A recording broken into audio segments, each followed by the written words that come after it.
você vai ver no ICL Notícias de hoje. Disputa pelo bolso. Como a economia virou tema-chave da campanha de 2026. Se o pobre consumir mais, o rico vai ficar mais rico. Populismo penal. Planos de Flávio para a segurança incluem redução da maioridade e castração química. Porque eu vou ser radical sim na segurança pública. A República por um fio. Ex-chefe da Aeronáutica diz que escolha de generais sob Bolsonaro alimentou trama golpista. A nossa decisão foi tomada e a história evoluiu como nós sabemos. Uns mais iguais que outros. Ailton Ferreira analisa a distribuição de recursos entre candidatos negros e brancos nas eleições. O ICL Notícias, primeira edição, está no ar. Um bom dia a todos, bom dia a todas. Dia 20 de agosto de 2026, 8 horas e 3 minutos. Estamos ao vivo com mais um ICL Notícias, primeira edição, o mais importante que acontece no Brasil e no mundo, com análises dos nossos comentaristas, dos nossos convidados. Hoje a gente tem Paulo Motorim, Juliana Dalpiva, a senadora Tereza Leitão, do PT de Pernambuco, Leonardo Trevisan, Juca Kfouri.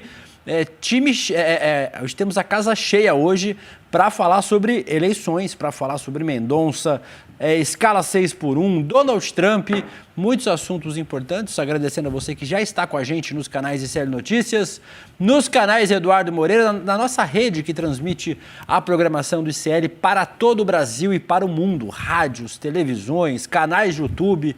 A gente agradece a audiência de vocês. Vamos juntos bater a meta hoje dos 2 milhões de inscritos aqui no canal ICL Notícias, então eu já peço para você deixar o seu like, para se inscrever no canal, clicar no sininho para receber as notificações, porque o programa hoje está quente. Um abraço para você que assiste de Araruama, no Rio de Janeiro, Goiânia, Pelotas, no Rio Grande do Sul, Maceió, nas Alagoas. E quero também dar bom dia para eles que me acompanham na manhã desta quinta-feira. Heloísa Vilela, bom dia, tudo bem? Bom dia, vamos lá, né? Porque é acelerado em direção à urna, né? Estamos numa rota aí rapidinha para chegar lá. Então, assunto de política que não falta. Falta pouco tempo. E ele, um dos maiores analistas políticos desse Brasil, Rodrigo Viana, bom dia. Bom dia, Will, bom dia, Elo. 45 dias para o primeiro turno, as eleições estão chegando e a gente vai falar um pouco sobre a estratégia dos dois principais blocos que estão na disputa no Brasil.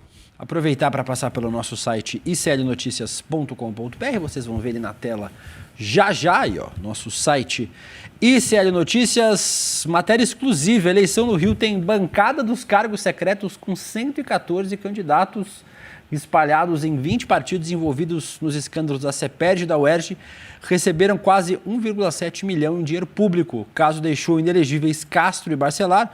Está aí a matéria do nosso site, exclusiva do nosso querido Igor Melo. Importante matéria sobre as eleições no Rio de Janeiro. Temos coluna da Juliana Dalpiva, já ela vai estar aqui para falar sobre isso, entrevista com Batista Júnior, ex-comandante da Aeronáutica, escolha de generais para a defesa alimentou trama golpista, entrevista da Juliana com o Batista Júnior. E aqui do lado também temos matérias sobre o caso do filho do presidente Lula. Lula disse a advogado do filho que o Fábio precisa se explicar, o que a gente já vem dizendo aqui, né? O presidente tem assumido a mesma postura, não fará nenhum movimento para tentar proteger o filho em investigações. Vai ter que se explicar, se tiver enrolado com a justiça, vai ter que responder pelo enrolo que se enfiou. A gente vai falar sobre isso também no programa desta quinta-feira. Passamos pelo nosso site, passamos pela abertura do programa e agora vamos falar sobre economia. Economia é estúpido, né, Rodrigo? Que costumam dizer nos Estados Unidos, né? Que o que importa no fim das contas é a economia. É o bolso. É o bolso. Isso era na época do Bill Clinton, né? Elo, que conhece bem, morava lá na época. O Bill Clinton queria saber como é que ele ia ganhar a eleição. É fácil. Né? Como é que ele ia ganhar a eleição? E aí o assessor dele principal, o James Carville. Carville, né? Falou, é economia, estúpido, você vai ganhar pela economia. Mas quando começou a campanha eleitoral aqui no Brasil, começou também um debate entre os analistas e entre as equipes de pré-campanha, qual seria a pauta dominante. Então, a turma do Flávio Bolsonaro queria levar a campanha para o lado da segurança pública. A gente até citou aí na escalada a questão penal, baixar a idade para as pessoas serem presas, segurança pública, também corrupção, que eles imaginavam que é um rótulo que você pode... Fala em corrupção, lembra de Lava Jato, para atacar o Lula e tal. Então, o lado da direita, corrupção e segurança pública. O lado do Lula, economia. Porque o Lula conseguiu arrumar a casa, a inflação voltou a ficar controlada, o desemprego caiu bastante, né? E fora os programas sociais e essas medidas, isenção de imposto de renda para quem ganha até 5 mil, fim da jornada 6x1. Então, essas eram as duas pautas em disputa. Só que chegou no mês de maio, embaralhou tudo, né, Will? Porque a corrupção seria uma pauta para ajudar a direita. Estoura o caso Dark Horse. A gente tem as imagens aí para relembrar. Estamos relembrando nos últimos dias, né? A famosa ligação do Flávio Bolsonaro pro Vorcaro falando, meu irmão, manda o dinheiro aí. Meu irmão, manda o dinheiro aí. Isso embaralhou a disputa. O caso Dark Horse fez o Flávio Bolsonaro cair nas pesquisas. E aí muita gente, então mudou. A corrupção era uma pauta que ia favorecer a direita, mas acabou derrubando o Flávio. Em certa medida, sim. Não é que ele despencou, mas ele caiu um pouco. E eu vou mostrar já aqui na tela o quadro, o agregador de pesquisa, que mostra como isso teve uma mexida importante depois do mês de maio. Então, de um lado, o Dark Horse, o escândalo, que é dinheiro do banqueiro bandido para o Flávio Bolsonaro. Só que a mídia brasileira poupou, né? A mídia brasileira, a grande mídia, poupou demais o Flávio. Ninguém vai lá perguntar, cadê o contrato, Flávio? Mostra aí o contrato, mostra aí as suas planilhas. Não. Primeiro mês, ok, depois caiu no esquecimento. O Flávio Bolsonaro fez um contra-ataque e a imprensa brasileira, agora sim, fazendo grande barulho em cima do caso do filho do presidente Lula, o Fábio Luiz, que a mídia chama de Lulinha. Ninguém chama os filhos do Tarcísio de Tarcisinhos. Mas o Fábio Luiz, que ninguém na família e no círculo de amizade chama de Lulinha, no noticiário você tem Lulinha, porque é uma maneira de você empatar o jogo. Então a direita contava muito com a corrupção, com os escândalos para fazer a campanha, tomou um tropeção com o caso Dark Horse e está tentando empatar esse jogo com esse caso do Fábio Luiz, né? Com o caso do Fábio Luiz. Envolve também o Marcola, aquele assessor do presidente Lula que estava no Palácio e agora saiu tanto do Palácio quanto da campanha eleitoral. Bom, vamos dar uma olhada aqui. Tem um agregador de pesquisa muito interessante feito pela BBC. Nos Estados Unidos se usa muito o agregador, né, Elô? Que é você colocar todas as pesquisas em sequência. A linha vermelha é o Lula, a linha azul é o Flávio. Vocês reparam que no começo de 2026, o Flávio chega a passar... Peraí, gente, coloca aquela tela ali primeiro, por favor, aquela anterior. Cadê? Isso. Isso. Olha, o Flávio chega a passar o Lula, né? É a linha azul. Em março, né? É em março. Aí, eles ficam aqui muito próximos. No comecinho de maio, de novo, eles estavam empatados. Aqui vem o caso Dark Horse. Olha como abre aqui a distância. Então, esse momento do Dark Horse, maio, junho, o Lula abre vantagem. E aí você vai dizer, mas o Flávio tem muito apoio ainda. Tem os bolsonaristas que não se movem, não tem escândalo, não tem denúncia que vai fazer se mover. Mas aquele eleitor do meio do caminho, 4, 5 pontos, isso se moveu aqui, em maio, junho, por causa do escândalo Dark Horse. E o Lula abriu uma certa vantagem. Quando a gente olha para o cenário do segundo turno, isso aqui é um agregador, significa que eles fazem uma média de todas as pesquisas eleitorais, não é uma pesquisa só, é a média de todas. Podemos ir para o próximo quadro, que é o cenário do segundo turno. Isso aqui fica evidente de novo, ó. Maio, tinha empate até maio. Caso Dark Horse, as linhas se afastam e elas vêm afastadas. Agora elas começam a se aproximar de novo. Por que elas começam a se aproximar de novo? Porque o caso do filho do presidente Lula, de um lado, né? Então o Lula perde apoio, as pessoas ficam desconfiadas. É pouca coisa que se mexe, mas é o suficiente para embaralhar de novo a eleição. Então, no caso das denúncias de corrupção tem uma espécie de empate aí promovido pela mídia brasileira, que quer igualar um caso com o outro. Não tem comparação, mas há uma tentativa de igualar, e eu vi aqui ontem, por exemplo, a TV Globo fez 3 reportagens no Jornal Nacional que não diziam nada, não batem no presidente Lula, mas para embaralhar. E Lulinha para cá, Lulinha para lá, só de você falar esse nome já vira algo ruim para a campanha do presidente Lula. Então tem uma espécie de um empate, uma tentativa de promover um empate na questão da corrupção. E a economia? É a economia, estúpido. Aí é outro problema para a extrema-direita, porque se tem um empate, tem denúncia para os dois lados, na economia o Lula tem muito mais para mostrar. Porque ele, a hora que a campanha começar, ele vai fazer as comparações, já está fazendo, né? Não tem muito espaço na mídia tradicional, mas já está fazendo, e aí vai mostrar que tem isenção de imposto para quem ganha até R$5.000, vai para acabar com a escala 6x1, o desemprego está no nível mais baixo da história, talvez tão baixo quanto na época da Dilma, no primeiro mandato da Dilma, quando foi o desemprego mais baixo da história brasileira. Então, desemprego baixo, o que atrapalha é que a renda não acompanha, né? Então você tem emprego, mas tem um salário ainda que não é tão... não é bom para o trabalhador brasileiro, né? Mas o que a gente percebe é que o bolsonarismo sabe que precisa embaralhar também a disputa no caso da economia. O vídeo do Nicolas tem tudo a ver com isso. Aquele vídeo em que ele tenta disseminar. Está um descontrole, inflação total, explodiu a inflação no Brasil. É mentira, gente. Aí o Guga Noblat foi para o supermercado, a gente mostrou ontem aqui, excelente aquela reportagem do Guga, né? Olha o Guga aí, desmentindo o Nicolas. O Nicolas pegou, não sei de onde que ele tirou aqueles preços, porque o Guga foi para o supermercado na área mais nobre de Brasília e fez a mesma compra do Nicolas pela metade, gastou a metade, olha aqui, ó. O Nicolas gastou R$255. O Guga comprou os mesmos produtos por 137, metade do preço. Então, estão espalhando mentira. Rodrigo, um amigo meu me ligou ontem e falou, presta atenção nas plaquinhas de preço. As do supermercado onde o Guga foi, tem lá número de registro, código de barra e tal. As do Nicolas não tem nada. Produzida só pro vídeo, será? Produzida pro vídeo, com certeza. Esse café é R$46 o quilo, é café gourmet, né? Aquele café colombiano que você compra para moer em casa, né? R$46? É inacreditável. O Guga até brincou, né? Que acho que nem em aeroporto você pagaria tão caro por um pacote de café.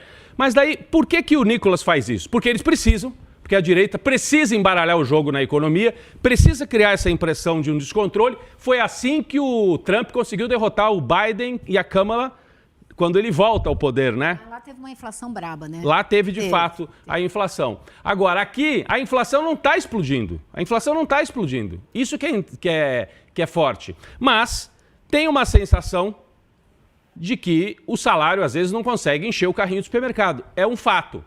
Então, eles misturam uma impressão do trabalhador de que, eu tenho emprego, tá ok, eu vou no supermercado, mas, poxa, não consigo comprar tudo que eu queria, isso é um fato, e as pessoas estão preocupadas com isso. Misturam isso com dados falsos. É a tática da extrema-direita de sempre. Pouco importam os dados. Eles pegam o sentimento das pessoas e fazem um reforço de... né? Como é que chama isso? Reforço de... a pessoa já tem uma impressão de que aquilo é a verdade. Ela precisa de uma informação... Viés de confirmação. Viés de confirmação. Obrigado, Will. Viés de confirmação. Você já acha que tá ruim para fazer como? Então vamos dar um monte de dado falso para confirmar isso para as pessoas. É muito importante isso que o Guga Noblat fez, que a nossa equipe fez, porque é um trabalho de equipe, de edição e desmentindo com categoria o Nicolas Ferreira. E por que o Nicolas Ferreira fez isso? Porque eles precisam para a eleição e porque eles trabalham com pesquisa. Pesquisa Ipsos, divulgada ontem, sobre economia. Pergunta para as pessoas o que você acha que está bom na economia e o que você acha que está ruim na economia brasileira. Pontos fortes da economia no Brasil. Olha, é o esperado. Programas governamentais e políticas econômicas ajudando as famílias. É o principal, as pessoas sabem disso, Elô. Ou seja, isenção de imposto para quem ganha até 5 mil, Bolsa Família, uma série de outros programas que incentivam o consumo dos mais pobres. Isso é a fortaleza do Lula. Pontos fortes. Pontos fracos. Pesquisa Ipsos, tá? Preocupações sobre a economia do Brasil. O preço e o custo de vida estão altos demais. Aí a gente pode dizer, não, a inflação não está descontrolada. Ela não está descontrolada, mas no nível em que ela está, a renda do trabalhador, às vezes, não dá para encher o carrinho do supermercado como ele gostaria, né? O salário e a renda familiar não dão conta das compras. É uma preocupação real e legítima das pessoas. Qualquer um de nós aqui sabe disso. A gente vai no supermercado, a gente sabe. E aí a extrema-direita pega uma preocupação que é legítima, que é real, e mistura com dado falso. Pronto, está feita a confusão e eles vão operar com isso. Fazem isso em todas as áreas. Tem que responder rápido. E eu acho que o governo e a campanha ainda têm dificuldade para entender a velocidade, o tempo em que opera a extrema-direita. Esse vídeo do Nicolas já estava estourando aí nas redes e está ainda. O Guga Noblat, a nossa equipe, foi lá e fez um vídeo para se contrapor. Aí não é campanha contra campanha, é jornalismo para desmentir mentira, para mostrar mentira, né? Então, importantíssimo, eles jogam com pesquisa na mão. E o curioso, né? Eles tentam criar assim o fato, olha, com o Lula vai ser esse caos, tem um caos aí no supermercado, as pessoas não conseguem fazer compra. Gente, o grande aliado deles na campanha é o Milei. Se tem um país onde tem descontrole na economia hoje é a Argentina. Olha aí a manchete que nós trazemos para você. Governo Milei, risca o país da Argentina, ou seja, risca o país é aquela... Você mede se o país tem condição ou não de arcar com a sua dívida pública. Pode quebrar o país.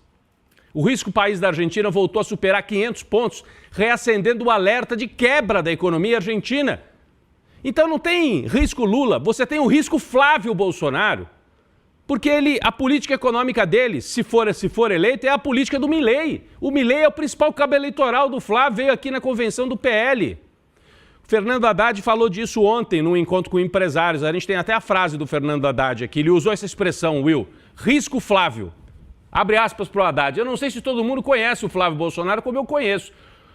Esse rapaz é um risco para o país. O risco país no Brasil se chama Flávio Bolsonaro. É um risco para a economia brasileira, porque ele opera na mesma linha do Milei. Ele é um problema muito grande e eu não posso conceber a hipótese dele assumir a presidência da República. É a fala do Fernando Haddad. E a gente tem que lembrar, né, que em 2022 eles diziam, se o Lula ganhar, o risco é o Brasil virar uma Venezuela. Não virou Venezuela coisa nenhuma. Paulo Guedes falou 6 meses para virar Argentina, 1 ano para virar Venezuela, né? Foi o que o Paulo Guedes tinha dito. Pois é, e eu diria que em 2026, o risco, na verdade, é o Brasil virar uma Argentina. É o risco Flávio na economia. Não adianta o Nicolas vir com mentira. O risco grande é isso, eles voltarem para a política econômica da época do Paulo Guedes e a gente virar uma Argentina com risco de quebrar, com risco de não pagar a dívida pública e jogar as pessoas de volta na miséria, voltar à fome, voltar à fila do osso. Esse é o risco do Brasil. O risco Flávio também na economia. Essa é uma disputa central no país. A disputa dos escândalos de corrupção vai acontecer, a gente gosta ou não, tem uma espécie de um empate aí nessa área, porque o caso do filho do presidente Lula está espalhado por aí também, mas tem o caso da Dark Horse, o que a gente não pode é deixar morrer. Então eu acho que no caso dos escândalos é um empate. No caso da economia, o Lula tem a obrigação de fazer esse debate e ganha esse debate, porque o outro lado não tem o que mostrar. Eles apostam em mentira e fake news e isso pode ser desmontado, como a gente fez aqui com a reportagem do Guga Noblat. Rodrigo, eu acho que você foi muito bom com o Flávio Bolsonaro. Você falou, o Lula tem mais o que mostrar do que o Flávio na economia. Não tem mais, o Lula tem o que mostrar. O Flávio não tem o que mostrar em nenhuma área. O Flávio não tem produção parlamentar, o Flávio não tem debates relevantes para o Brasil. Puxa debates populistas na segurança pública, por exemplo, mas não tem exatamente o que mostrar. Qual é o projeto do Flávio para o Brasil? É um pupurri das propostas da extrema-direita, que passa por populismo penal, por pânico moral e por liberalismo econômico. Não tem exatamente nenhuma novidade. O que o Flávio vai trazer de novo? Que ideia fresca? Ainda que seja uma ideia copiada da extrema-direita de outros lugares. Não tem. O Flávio só tem apresentado tudo que o pai apresentou e tudo que a extrema-direita tem apresentado nesses mesmos termos que a gente já conhece. Então não tem nada novo, nem na vida, na trajetória política do Flávio, nem nas propostas, Elô.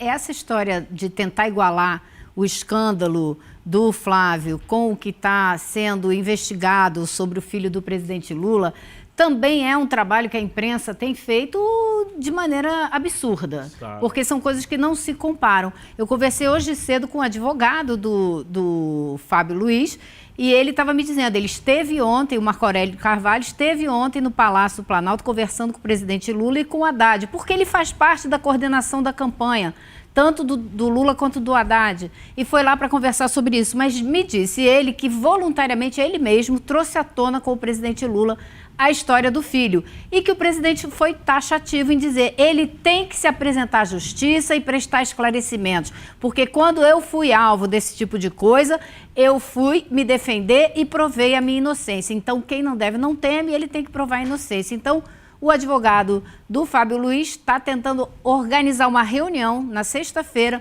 com os advogados dos demais implicados nesse caso, a Roberta, o Marcola e tal, para pedir ao Supremo que transforme tudo, abra o sigilo de tudo e mostre para todo mundo o que existe nesse inquérito. Agora a gente está vendo que o Procurador-Geral da República acaba, segundo a Mônica Bergamo, acaba de pedir ao STF que faça com que esse caso seja passado para a primeira instância, que isso não seja julgado no Supremo Tribunal Federal. Então a gente pode ter aí ainda essa semana algumas decisões importantes a respeito desse caso. É preciso trazer tudo à tona?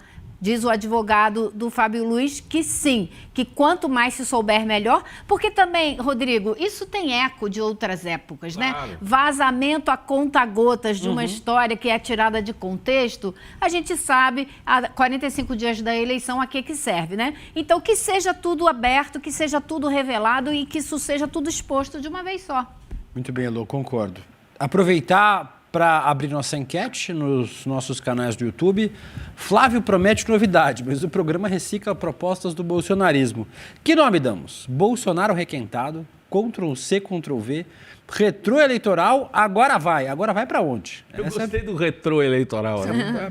É um bom nome, retroeleitoral. É um bom nome. É o nome de página do Instagram para ficar postando vídeo antigo de campanha. É boa. Fica a dica aí para quem não criou. Então, vote aí na nossa enquete no YouTube. Ela está aberta no final do programa. A gente traz o resultado. Vamos para Brasília para falar com ele, Paulo Motorim. Bom dia, Motorim. Tudo bem? Felizinho, né, Motorim? Você é muito pessimista, cara. Esse pessoal do seu time é tudo assim, tudo pessimista, Paulo. Bom dia, Will. Bom dia, Rodrigo. Bom dia, Elô. Tava pessimista ontem, tava com medinho, mas Dom Gustavo Gomes nos deu um dia mais tranquilo hoje.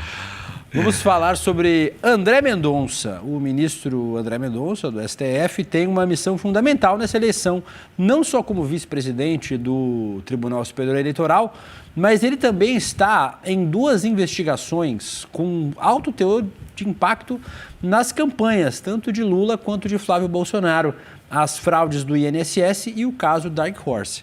Tanto em um caso quanto no outro, vazamentos seletivos, o Zelô estava falando sobre isso nesse exato momento, vazamentos seletivos e a conta-gotas podem ser usados eleitoralmente. A solução, Paulo, seria levantar esses sigilos para já resolver o assunto de uma vez, nos 2 casos?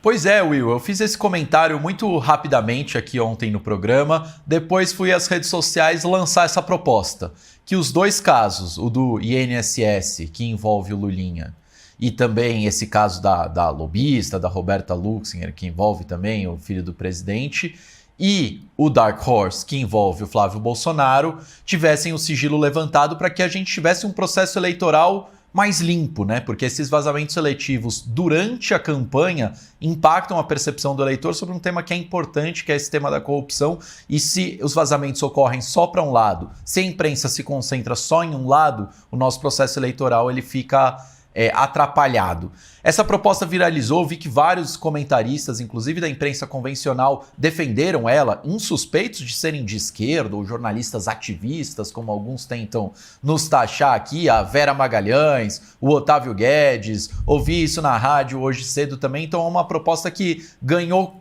corpo nas últimas horas, e aí eu fiz o esforço de ouvir 2 advogados para ver se a ideia é estapafúrdia, é coisa de quem não entende de direito, é coisa de jornalista militante. E eu ouvi, em primeiro lugar, o Rafael Borges. Ele é advogado criminalista, secretário-geral da OAB do Rio de Janeiro, um dos principais criminalistas do país, perguntando, Rafael, muito provavelmente você vai achar essa ideia estapafúrdia, né? O processo penal brasileiro não pode responder às eleições. Ele falou, Paulo, na verdade você está coberto de razão.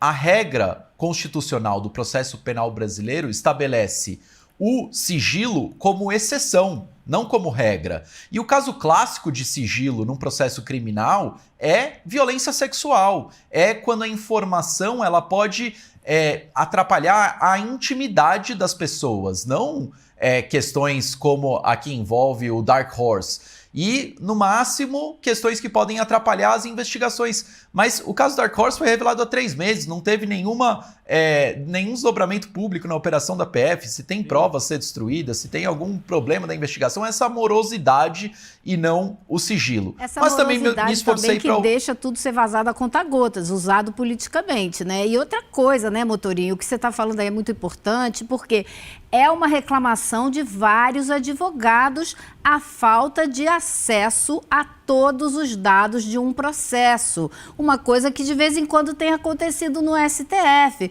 E os advogados têm direito de ver tudo que está lá no inquérito. E não tem sido o caso. Então isso é uma reclamação também que acontece e você tem toda a razão. Não é à toa que a sua proposta está ganhando tração. O pessoal falou que era proposta de jornalista militante, é isso, Motorinho? Foi isso mesmo? Sempre, né, Rodrigo? A gente tá há uns 15, 20 aninhos acostumado a ser chamado dessa forma, né?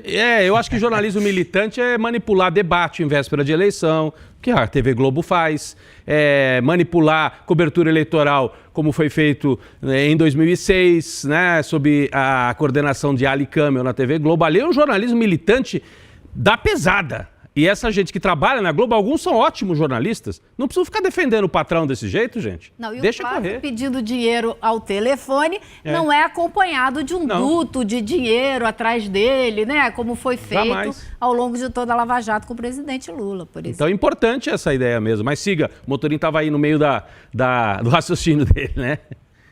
Não, só para não reforçarem esse argumento de militante, eu ouvi um outro advogado que ele fez uma ponderação, falou, Paulo, entendo do ponto de vista eleitoral, da transparência, da cidadania, entendo que seria importante levantar esses sigilos, no entanto, o processo criminal, o processo legal, ele deveria estar blindado disso. Mas fez uma outra ponderação que eu acho muito importante trazer aqui.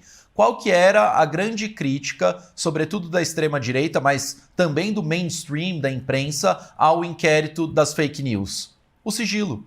Então, é exatamente esse sigilo, né, que está nos levando a essa situação de um vazamento seletivo durante a campanha eleitoral, contaminando a percepção das pessoas e que pode ter um impacto gigantesco na nossa democracia. E, por fim, antes da gente mudar de assunto, eu acho importante também reforçar o que vocês têm dito aí. Eu entendo que os jornalistas precisem, de alguma maneira, performar essa carcomida imparcialidade. E é um mercado pequeno, que paga mal, todo mundo tem boleto para pagar, mas, gente, tudo tem um limite. A minuta de um contrato do filho do presidente, um contrato que nunca foi firmado, que nunca entrou em vigor, ela não pode ser comparada a um contrato assinado que entrou em vigor, que levou 10,6 milhões de dólares do banqueiro que cometeu a maior fraude bancária da história para os Estados Unidos, negociada pelo próprio candidato à presidência. Não são duas pautas que são calcanhares de Aquiles dos candidatos. Não são dois problemas para as duas candidaturas. Não tem nada a ver uma coisa com a outra. São escândalos com ordem de grandeza muito diferentes. Então a gente precisa tomar muito cuidado. É campanha, é eleição, a democracia e a soberania brasileira estão em jogo. De falsas equivalências, a gente pode caminhar para a escuridão. Isso, e com planilha de pagamento, né? O dinheiro, quanto saiu cada mês, tudo documentado, sabe? Então, assim, eu não vou passar pano para ninguém. Se o filho do presidente tiver feito alguma coisa errada, que se entenda com a justiça. Mas estabelecer essa falsa equivalência é crime, cara. Isso não pode ser feito dessa maneira. Isso é um absurdo. É impressionante. Isso sempre acontece na véspera da eleição. É assim... tem contrato? Não, tem uma minuta. Mas o contrato foi assinado? Não. O dinheiro foi sacado? Não.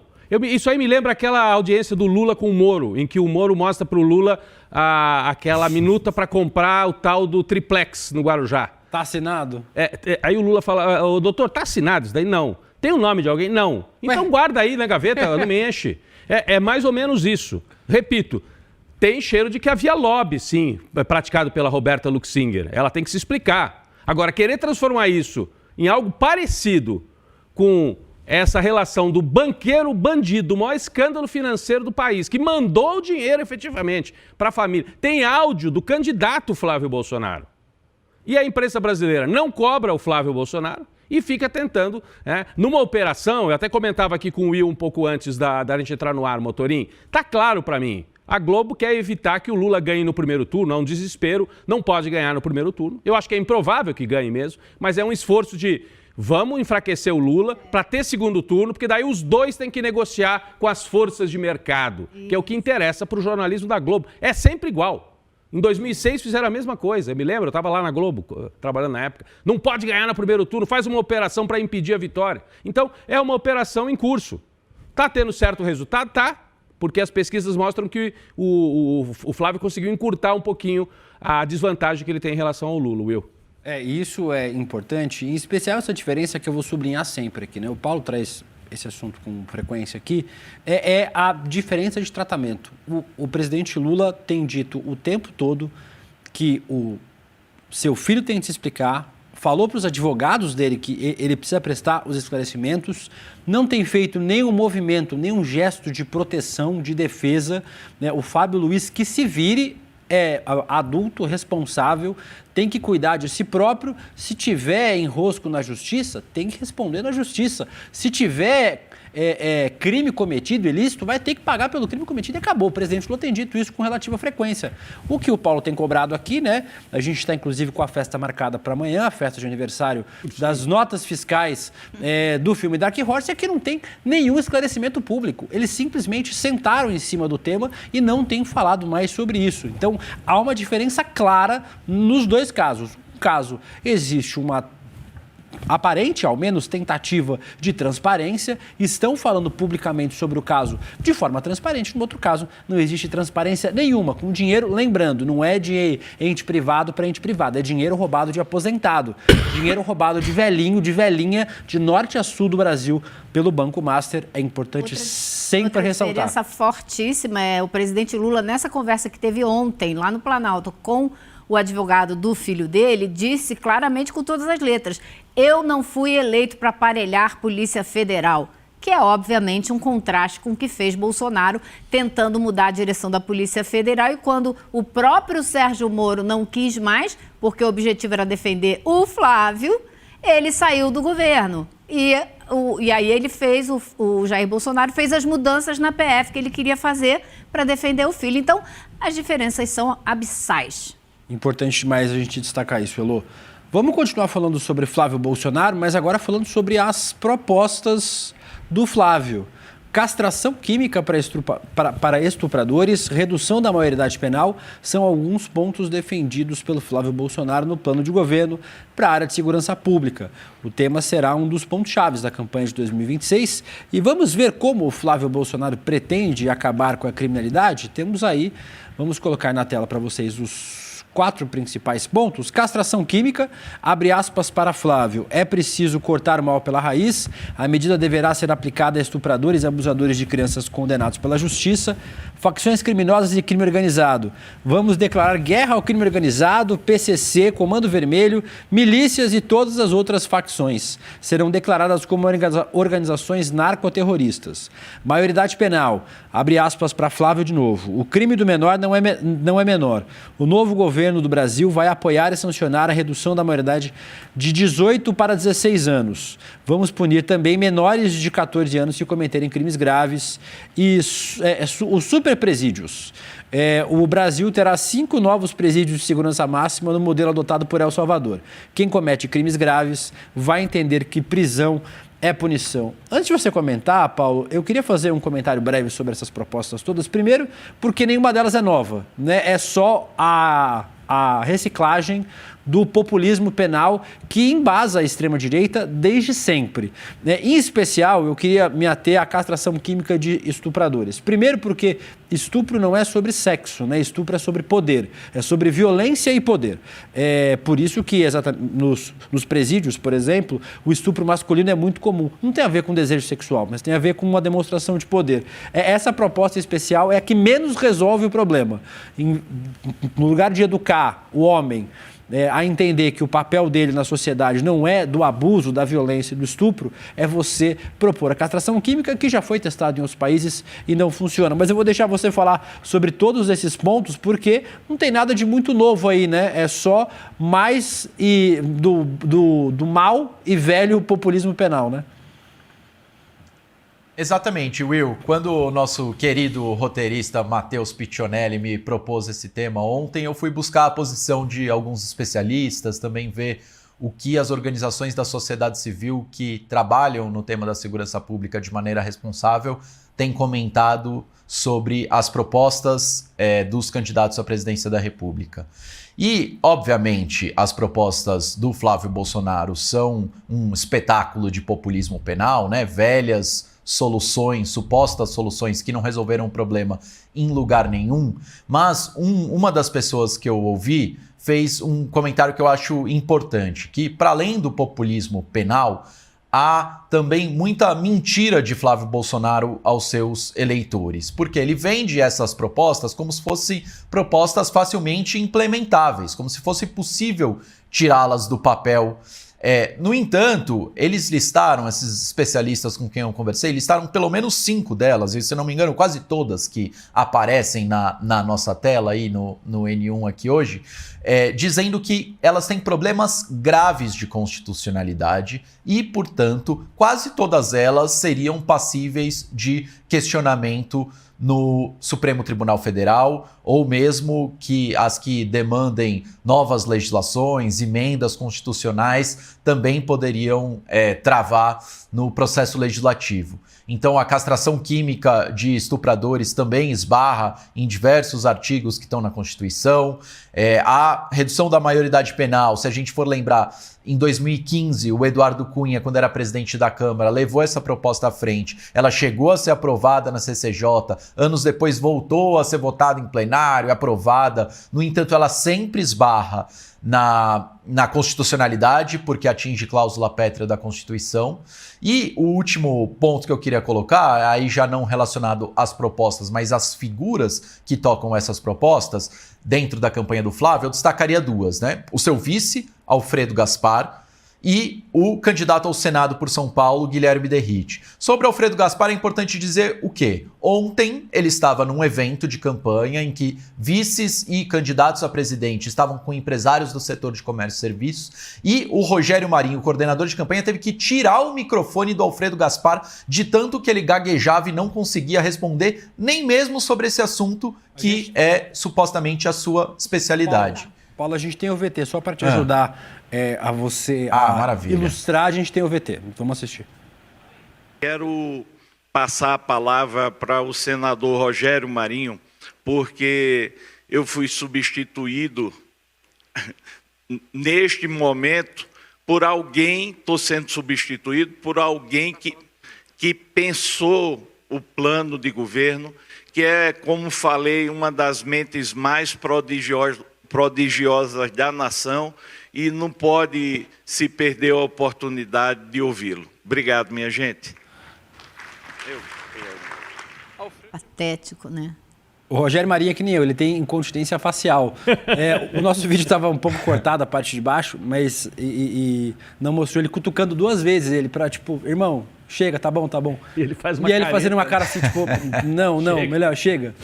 Ô, Motoria, eu queria voltar naquele ponto do combate às facções criminosas, porque é uma outra área falaciosa da extrema-direita. E a gente tem agora um exemplo concreto do que está acontecendo no Rio de Janeiro. No dia que tiraram o Cláudio Castro e puseram um desembargador no lugar dele, está havendo uma limpeza, uma verdadeira limpeza no Rio de Janeiro. Um trabalho sério, pegando os políticos da Assembleia Legislativa do Rio que são envolvidos com o crime organizado. Então, está sendo mostrado na prática no Rio de Janeiro como que você pode fazer esse combate, que não é sair matando todo mundo, é você pegar a circulação do dinheiro e pegar os nomes fortes que trabalham na ajuda como base, né, como braço desse crime organizado dentro da política, inclusive. Exatamente. E qual que é e para falar de outro estado do Sudeste também, outro importante estado da federação, qual que é o grande legado da gestão de Guilherme Derrite na Secretaria de Segurança Pública no estado de São Paulo? A infiltração cada vez mais clara do crime organizado nas nossas polícias estaduais paulistas, né? Sobretudo na polícia militar, de denúncias que se avolumam. Então, são essas figuras, Alfredo Gaspar, que foi esse Rolando Lero no evento de ontem, e o Guilherme Derrite, que exportou essa infiltração do crime organizado para as polícias de São Paulo, são as grandes figuras que levam à frente esse tema na campanha do Flávio Bolsonaro. E só mais um destaque nesses 4 pontos que você trouxe, só para a gente não deixar nenhum passar batido aqui. Semana passada, o Renan Santos, candidato à presidência pela Missão, deu uma entrevista na Globo News. Eu não lembro a jornalista que fez as perguntas. Eu acho que foi Andréa Sadi, mas se não for, vocês me corrijam aqui. E ele falou, eu gosto muito do modelo do Bukele, o modelo das superprisões. E aí, ela foi perguntando para ele, Rodrigo, tá, mas então você é a favor de prisão coletiva? Ele falou, não. Você é a favor de prisão por a pessoa viver numa região? Não. Você é a favor de prisão sem mandato? Não. Você é a favor da pessoa ser presa por ter uma tatuagem? Não. Então você é a favor de quê? De construir um grande prédiozão para colocar pessoas dentro? Já existe aqui no Brasil um monte de presídio de segurança máxima. Se você esse papo de sou a favor do Bukele, as pessoas quando forem entrevistar o Flávio Bolsonaro tem que perguntar para ele, beleza, você é a favor de quê do Bukele? Porque isso que eu falei, isso que a jornalista da Globo falou, é a prática pública do Bukele. É prisão coletiva, você chega no lugar, tem 100 pessoas. Ele prende todo mundo e condena todo mundo por fazer parte de facção criminosa. Tendo mandato, não tendo mandato, tendo investigação, não tendo. Tatuagem, prende por causa da cor da pele, então, prende assim, por causa... É a favor das superprisões? Beleza, é o prédio. Então você é a favor de construir um grande prédiozão para fazer um presídio. Ok. É uma proposta. Agora, e o resto que o Bukele faz? Você é a favor? Não, a gente pode até lembrar para ele que já houve esse prédio. Em São Paulo havia. Chamava Carandiru. O Carandiru era essa prisão no estilo Bukele. E teve uma rebelião com 111 mortos. E depois, lá de dentro, surgiu o PCC. Então, não deu muito certo. Já houve isso no Brasil. Isso é um primeiro ponto. O segundo, vai fazer castração química para estuprador? Eu quero saber, vai cortar a mão de líder golpista? A gente pode fazer um paralelo. De quem vai ter joia? De quem rouba a joia que foi mandada dos países árabes. Vai cortar a mão? Então a gente pode, se vai fazer castração química, pode cortar a mão de gente que deu golpe de Estado, usou a caneta presidencial para autorizar golpe de Estado. Vai fazer? Acho que é uma pergunta boa para se fazer no debate para o Flávio Bolsonaro. Porque ou vale para todo mundo ou não vale para ninguém. Eu acho que tem que fazer esse debate, sim. E a gente vê como eles tentam colocar ainda, eu falava no começo do programa, né? A questão da corrupção e a questão de segurança pública. São as pautas em que eles se sentem à vontade. Mas tem que tirar essa turma da zona de conforto. Isso, se houver debate aí mais para frente na campanha, acho que vai acontecer ainda. Vamos ver. Paulo Motorim, quero te agradecer muito a participação na manhã dessa quinta-feira. Sabendo que nós nos encontraremos de novo amanhã, Paulo. Muito obrigado pela parceria. Obrigado. Até amanhã. Obrigado, gente. Amanhã, 100 dias sem explicações do Dark Horse. Vamos festejar aqui no programa. Amanhã tem bolinho. Valeu, gente. Bom programa pra vocês. Tchau. Minha diretora acabou de prometer no ponto aqui pra mim, Rodrigo, que vai trazer bolinho aqui também. Em forma de cavalo? Minha diretora acabou de dizer isso pra mim aqui, como ela não tem como se defender no ar, vai ficar a minha palavra aqui. Com M de Master. Não... Exatamente. Minha diretora disse que vai fazer isso pra gente. Vamos ter que mandar um bolinho pra Juliana Dalpiva também no Rio de Janeiro, né, Ju? Vai ter bolinho em Brasília, vai ter bolinho aqui pro Dark Horse, não vai ter bolinho para você também? Bom dia, Ju. Bom dia, queridos. Eu quero bolo, sim. A gente já tá batendo 400 mil reproduções no podcast. Eu acho que eu mereço. Então manda meu bolo. Merece. Bom dia para todo mundo. Merece demais, Ju. Tá excelente o podcast, inclusive. Vamos falar agora sobre o Batista Júnior. O brigadeiro Paulo Sérgio Nogueira ex-ministro da Defesa, mostrou fraqueza diante das pressões de Jair Bolsonaro por um golpe de Estado. Peraí, Paulo Sérgio Nogueira não era... Não é brigadeiro. Não. Paulo Sérgio Nogueira era o ministro da Defesa, que era o general, né? Era o general, isso. A gente trocou o Batista aí, tá? A gente trocou o Batista, isso. A afirmação é do ex-comandante da Aeronáutica, Carlos Batista Júnior, uma das principais testemunhas do julgamento da trama golpista. Batista reafirma na entrevista que ele deu à Juliana Dalpiva que ouviu do chefe do Exército, o Freire Gomes, ou Gomes Freire, o pessoal do Medo e Delírio sempre confunde, a ameaça de que poderia prender Jair Bolsonaro por tramar contra a nação. Vamos assistir. E eu deixo aqui registrado que até hoje eu e o general Freire Gomes somos muito amigos, temos contatos periódicos, ok? Isso não foi uma rusga na nossa amizade. E estávamos discutindo possibilidades de estados de exceção, como a GLO não para tirar os caminhões que estavam fazendo a estrada, e foi isso a partir do dia 11. Estávamos discutindo possibilidade de estado de sítio, estado de defesa, e nós já tínhamos colocado para o presidente, essa mesa aqui, já desde o primeiro dia, se o senhor tem alguma intenção de um estado de exceção, está na hora de chamar, ou já estamos atrasados para chamar aqui o vice-presidente, presidente do Senado, presidente da Câmara. Esse não é um assunto que se discuta apenas com o ministro da Defesa e os comandantes das forças. Cadê o ministro da Justiça, né? Cadê o advogado-geral da União? Então, foi dentro deste contexto de se discutir uma hipótese, e é isso que o general fala no seu depoimento na Polícia Federal, que ele disse ao presidente, se o senhor fizer isso, como quem disse, se o senhor fizer isso sem os pressupostos e sem o processo adequado, eu vou ter que lhe prender. Então, eu acho que é uma frase forte demais para um ouvinte presente esquecer. É uma frase forte para todo mundo esquecer, né, Juliana? Sim, e ele vem reiterando esse diálogo, né, esse momento que se dá ali em novembro de 2022, desde que ele foi obrigado, né, chamado, intimado pela Polícia Federal a prestar depoimento em março de 2024.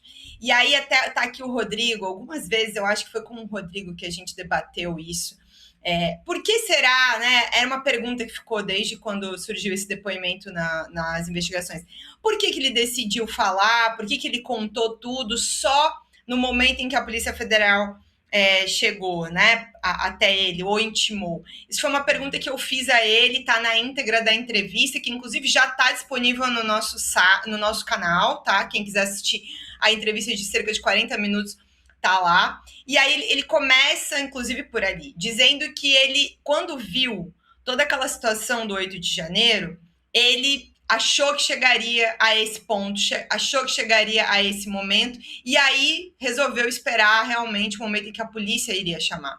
E aí, nesse depoimento lá da Polícia Federal, é a primeira vez que ele menciona essa série de reuniões que o Bolsonaro fez para pressioná-los, porque qual é o contexto dessa conversa que o brigadeiro fala, em que se dá esse momento em que o general Freire Gomes diz, né, olha,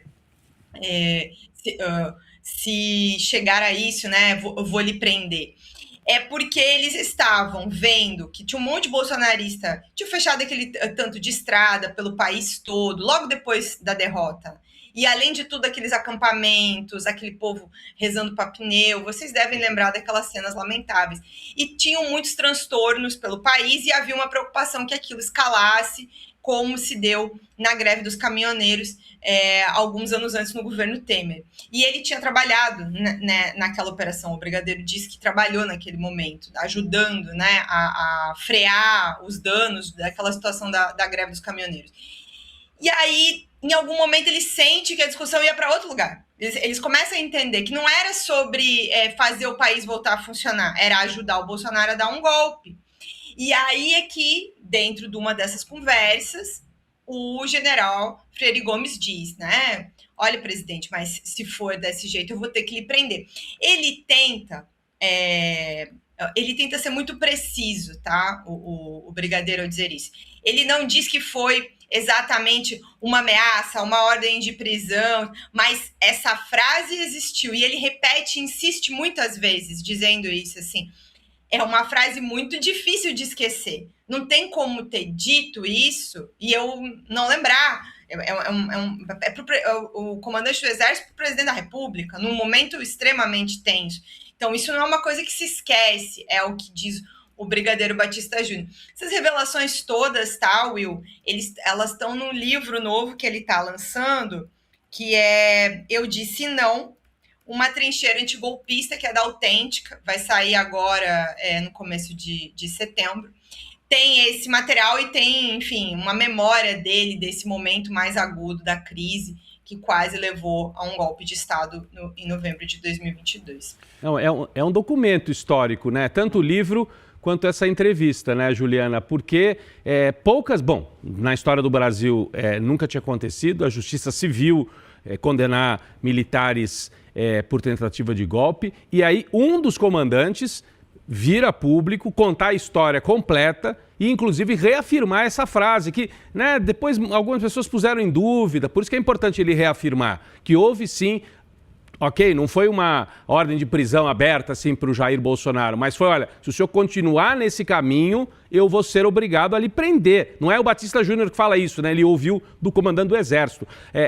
Assim, acho que essa frase é o que chama mais atenção, mas eu convido a turma a assistir a entrevista completa, porque é um documento histórico, um comandante da aeronáutica que não tem nada de esquerda, né? Um homem na origem conservadora até, etc, etc, mas que disse não, como é o título do livro dele. Então, tanto a entrevista quanto o livro, 2 documentos que ficam aí para ajudar a gente a contar essa história. Não sei se a Juliana quer destacar ou você... Eu tenho mais um trecho aqui, eu tenho mais um trecho para a gente chamar sobre ele falar a razão de não ter impedido a tentativa de golpe quando o Bolsonaro propôs o golpe aos militares. Vamos assistir para a Ju comentar mais um trecho para a gente. Tem muita gente que faz julgamentos do seu ponto de vista, da sua percepção, né? Até hoje nós temos pessoas que nos acusam de ter prevaricado por não ter dado ordem de prisão ao presidente. Você tinha que estar lá dentro. É muito difícil hoje do ar-condicionado, do fato resolvido, fazer algum tipo de julgamento como esse, né? Isso a nossa decisão foi tomada e a história evoluiu como nós sabemos. Ô Ju, a gente não pode esquecer também que ele foi vítima de uma campanha orquestrada, né, para chamá-lo de melancia, de traidor, do cara que era verde por fora e vermelho por dentro. Então também esse livro e essa entrevista ajudam a gente trabalhar a memória, né, manter viva a memória, porque a gente sabe que no Brasil memória é algo, história, manter os fatos históricos de maneira clara é algo complicado, que a gente não costuma historicamente fazer, né? Então acho que é importante também, e eu acho que ele quer deixar exatamente para a história assim, os fatos direitinho, para que a biografia dele também não seja, né, deturpada daqui para frente. Porque a gente sabe que os bolsonaristas, o que eles mais fazem é deturpar os fatos, né? Oi, Elô, só para a Juliana poder comentar, quando a gente aqui transmitiu, né, todo aquele processo do julgamento, a gente trouxe várias vezes, né, Juliana, as mensagens, o Braga Neto falando com, eu não lembro o nome, era um capitão ou era um major já da reserva, para quem o Braga Neto dava instruções de que tinha que atacar o Batista Júnior, instruções expressas para atacar o Batista Júnior, nessa linha que a Elô dizia que, porque ele é um traidor. Traidor do quê? Do golpe. Ou seja, ele era um defensor da Constituição. Mas ele foi alvo direto, né, inclusive da turma que agora está presa, que é o Braga Neto. Pelo menos no caso do Braga Neto, isso ficou em mensagens registradas, né? Foi com um capitão da reserva, desculpa, na verdade nem da reserva, ele foi expulso daqui do Rio de Janeiro, que também tô esquecendo, Ailton Gomes. Isso, o Ailton, isso mesmo. Que ele foi expulso, em que eles incitavam ataques para tentar pressionar o brigadeiro e o general Freire Gomes a aderir ao golpe de Estado. E eu acho que assim, a Elô traz também aqui uma memória importante. Em relação ao julgamento, a gente estava cobrindo juntas lá esse desenrolar e cobrimos esse momento do depoimento e claramente tem uma diferença, né? O brigadeiro sempre muito assertivo, direto, tranquilo, sem preocupação, sem advogado, muito sereno, né? Concreto. Eu sei o que eu tenho a dizer, eu não devo nada. E aqui eu não estou querendo dizer que o fato de estar com advogado ou não vai necessariamente deixar a pessoa mais segura, mas ele estava tão tranquilo e tão seguro do que ele tinha que fazer que ele não sentia necessidade de maiores orientações. Aí quando você olha para o comportamento do general Freire Gomes, que apesar de ter dito não também, claro, ele se pudesse, né, ele tinha defendido o Bolsonaro naquele depoimento para o Alexandre de Moraes. Tanto é que em algum momento o Alexandre de Moraes até o advertiu, olha, o seu depoimento está muito diferente do que estava na Polícia Federal, o senhor se lembre que o senhor como testemunha tem que falar a verdade. E o Brigadeiro sempre pelo contrário nesse aspecto, sabe?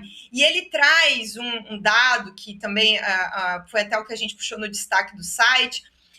Ele está longe de ser, assim como o Rodrigo falou, uma pessoa de esquerda, um petista, simpático ao PT sequer, né? Ele afirma publicamente que ele votou no Bolsonaro, inclusive em 2022. Eu, inclusive, depois da entrevista, perguntei para ele se ele já sabia qual era o voto dele. Ele falou para mim que é muito difícil, que ele não sabe dizer ainda o que ele vai fazer nessa eleição. Mas ele se declarou um eleitor de Jair Bolsonaro. Daí a importância do que ele tem a dizer. Ele não é alguém que está ali para prejudicar, ele não é adversário. Agora, ele é um militar que tem uma noção do que é ser um servidor público que defende o Estado brasileiro. E aí, ele relatou muitas vezes se sentir desconfortável com a missão institucional que tinha como comandante das Forças Armadas, ali como um dos 3, como comandante da Aeronáutica, do tanto que se misturou a política e as Forças Armadas. E aí ele fala sobre, por exemplo, a pressão durante a apuração do primeiro turno e depois de todo esse processo. E diz que acha que contribuiu para esse clima golpista a escolha sucessiva de generais da ativa ou que tinham recém passado para a reserva. E defende uma quarentena. Então, quer dizer, para ser ministro da Defesa, o cidadão pode até ser militar, nem é uma coisa que ele acha que é melhor no civil, mas vamos supor um militar, pelo menos ele tem que ter passado por uma quarentena. E cita, inclusive, o exemplo dos Estados Unidos, que nos Estados Unidos tem ali uma quarentena para esse tipo, para um militar assumir esse cargo, né?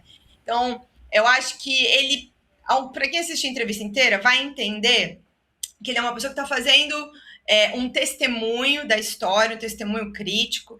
Eu, inclusive, conheci o Brigadeiro ao longo desse processo do julgamento, sim, na preparação do meu livro sobre a tentativa de golpe de Estado, e eu entrevistei algumas vezes. E aí eu vi a preparação do livro dele. A gente conversou, inclusive, algumas vezes enquanto ele estava escrevendo. E posso falar de maneira muito genuína, assim, que a vontade dele, e inclusive ele explica isso na entrevista, ele quer deixar registrada a história para que as pessoas conheçam e tomem suas decisões. Se isso vai influenciar de alguma maneira, ele não tem uma intenção de beneficiar ninguém, né? Nem prejudicar ninguém, mas ele quer dar um testemunho de como as coisas se deram e do perigo que se correu. Embora na avaliação dele, para quem assistir a entrevista vai ver, ele acha que não tem exatamente um novo perigo de tentativa de golpe de Estado nesse momento. Essa é a opinião dele, tá? Não é a minha, mas é a opinião dele. Eu sempre gosto de lembrar, Ju, que militar que não quer dar golpe de Estado não está fazendo mais que sua obrigação. Militar golpista é criminoso, tem que ir para a cadeia. Mas militar que cumpre a Constituição, você quer parabéns por fazer o seu trabalho, mas tipo o guarda de trânsito que fala, não, eu não recebo suborno. Parabéns por fazer o mínimo e não descumprir a lei, né? Militar golpista tem que ir para a cadeia. Militar que não é golpista, ok, você está fazendo o seu trabalho. Candidata Juliana Dalpiva, a senhora tem 1 minuto para fazer suas considerações finais. Lembrando que a entrevista, você pode ver a entrevista completa nos canais do ICL, mas eu queria que você falasse um pouquinho mais para a gente também do podcast, né?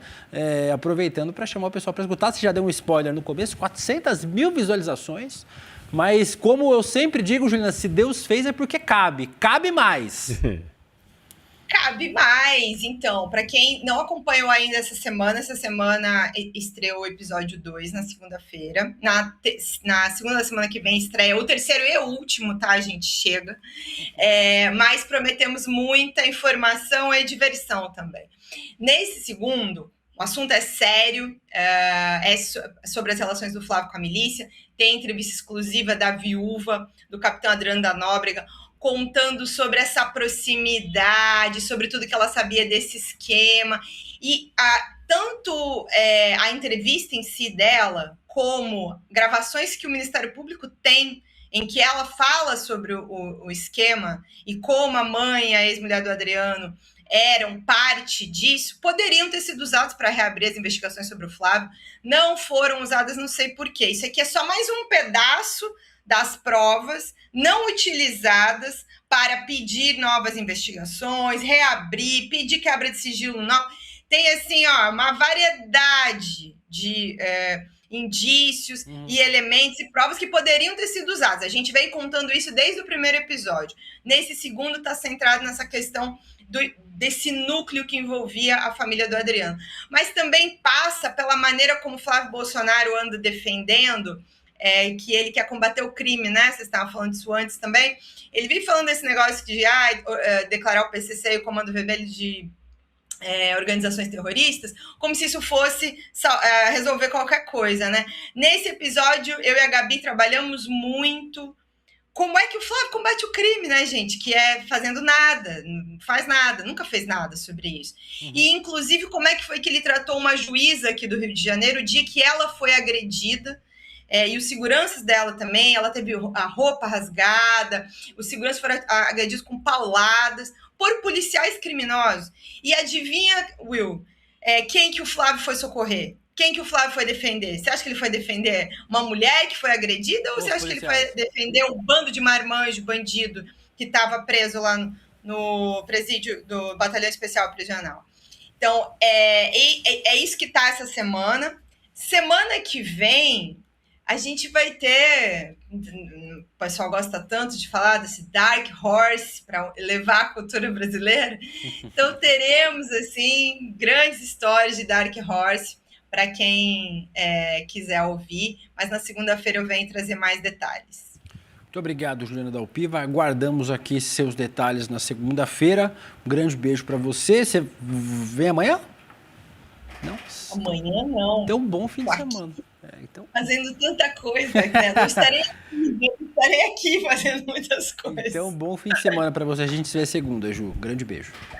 Beijo, queridos. Até segunda. Beijo. Obrigado. Rodrigo, Elô, 9h04. Vou aproveitar para chamar, para conversar com a gente, a senadora Tereza Leitão, do PT de Pernambuco, líder do governo no Senado. Senadora, bom dia, um prazer receber a senhora no ICL Notícias. Bom dia, William, bom dia para você, bom dia para todos os que fazem o programa. O prazer é todo meu de estar com o ICL Notícias nessa manhã. Vamos falar sobre a escala 6x1, senadora. Começou a tramitação da PEC da 6x1. O Planalto articula para que os senadores aliados Otto Alencar ou Omar Aziz assumam a relatoria. O Alcolumbre assinou o despacho e só falta enviar a CCJ. Dá para votar até outubro? E mais do que isso, a campanha do presidente Lula aguarda que isso vá para votação, porque seria um trunfo importante eleitoral, pensando na reeleição do presidente, né, senadora? Eu acho que a população aguarda. Eu estava analisando hoje, logo cedo, uma pesquisa da Unicamp que aponta que 70% da população aprova o fim da jornada 6x1. Ela tem se revelado uma jornada exaustiva, uma jornada que compromete a saúde física e mental dos trabalhadores e trabalhadoras, notadamente da área de serviços, e isso leva, inclusive, a faltas acobertadas por atestados médicos, e termina por comprometer, né, tanto a realização profissional dos trabalhadores, trabalhar com otimismo, trabalhar com satisfação, como a própria produtividade, né, das empresas. Então, o que a gente tem hoje sobre a mesa é o envio dessa proposta para a CCJ, ainda não foi feito, mas já está devidamente apalavrado, e como ela já vai tramitar em uma comissão, eu acredito sim que nós teremos tempo para votar no esforço concentrado, que vai do dia 31 de agosto até o dia 4 de setembro. Senadora, bom dia, Heloísa Vilela aqui, prazer falar com a senhora. Aparentemente o Alcolumbre saiu numa notícia agora de manhã, assinou o despacho da 6x1. Então, a coisa está caminhando. E ele também prometeu que colocaria para andar a PEC da segurança, que é outro assunto-chave para o presidente Lula nessa campanha, para se contrapor a esse discurso absurdo que a extrema-direita faz a respeito da segurança, e também a das terras raras. A senhora acredita que isso pode ser votado ainda nessa semana do esforço concentrado? Qual é a dica que a gente vai ter de que isso vai acontecer? Porque tem muita gente esperando que o Alcolumbre faça o que fez Hugo Mota, declarar abertamente o apoio ao presidente Lula nessa eleição. E isso talvez fosse o sinal para a gente entender que essas 3 propostas passarão rapidamente na semana do esforço concentrado. É por aí? Heloísa, vamos começar pelo final da sua pergunta, que é mais fácil, né? Eu acho que a posição de Hugo Mota é diferente da posição de Alcolumbre, porque os estados de Alagoas e do Amapá têm uma conotação diferente do palanque de Lula. O senador Alcolumbre está no palanque que apoia o presidente Lula. Ele pode até declarar o apoio a Lula de uma maneira redundante, para dar um reforço, mas ele está, inclusive, na campanha de corpo e alma do nosso querido senador Randolph, o líder do governo no Congresso, né? Então, acho que isso é uma coisa que já está resolvida e não tem interferência nesse processo de tramitação e de apoio às pautas prioritárias do governo, que foi destravado na reunião que nós tivemos, Lula, ele, o ministro Guimarães e eu. Eu acho que ali ficou consagrado, ficou ajustado, né, que a posição do Senado ia ao encontro daquilo que o presidente Lula colocou na mesa naquela ocasião. As minhas pautas prioritárias são essas. Eu gostaria que a senadora Tereza Leitão, como líder do meu governo, e o presidente Alcolumbre fizessem esse debate com as lideranças partidárias dentro do Senado. Nós fizemos, para que a gente chegue a um bom termo. A PEC 6x1, eu diria que é a mais adiantada, porque a tramitação dela é uma tramitação rápida. Tudo o que ela precisava fazer em termos de esgotar o debate foi feito na Câmara, que criou uma comissão especial, e no Senado.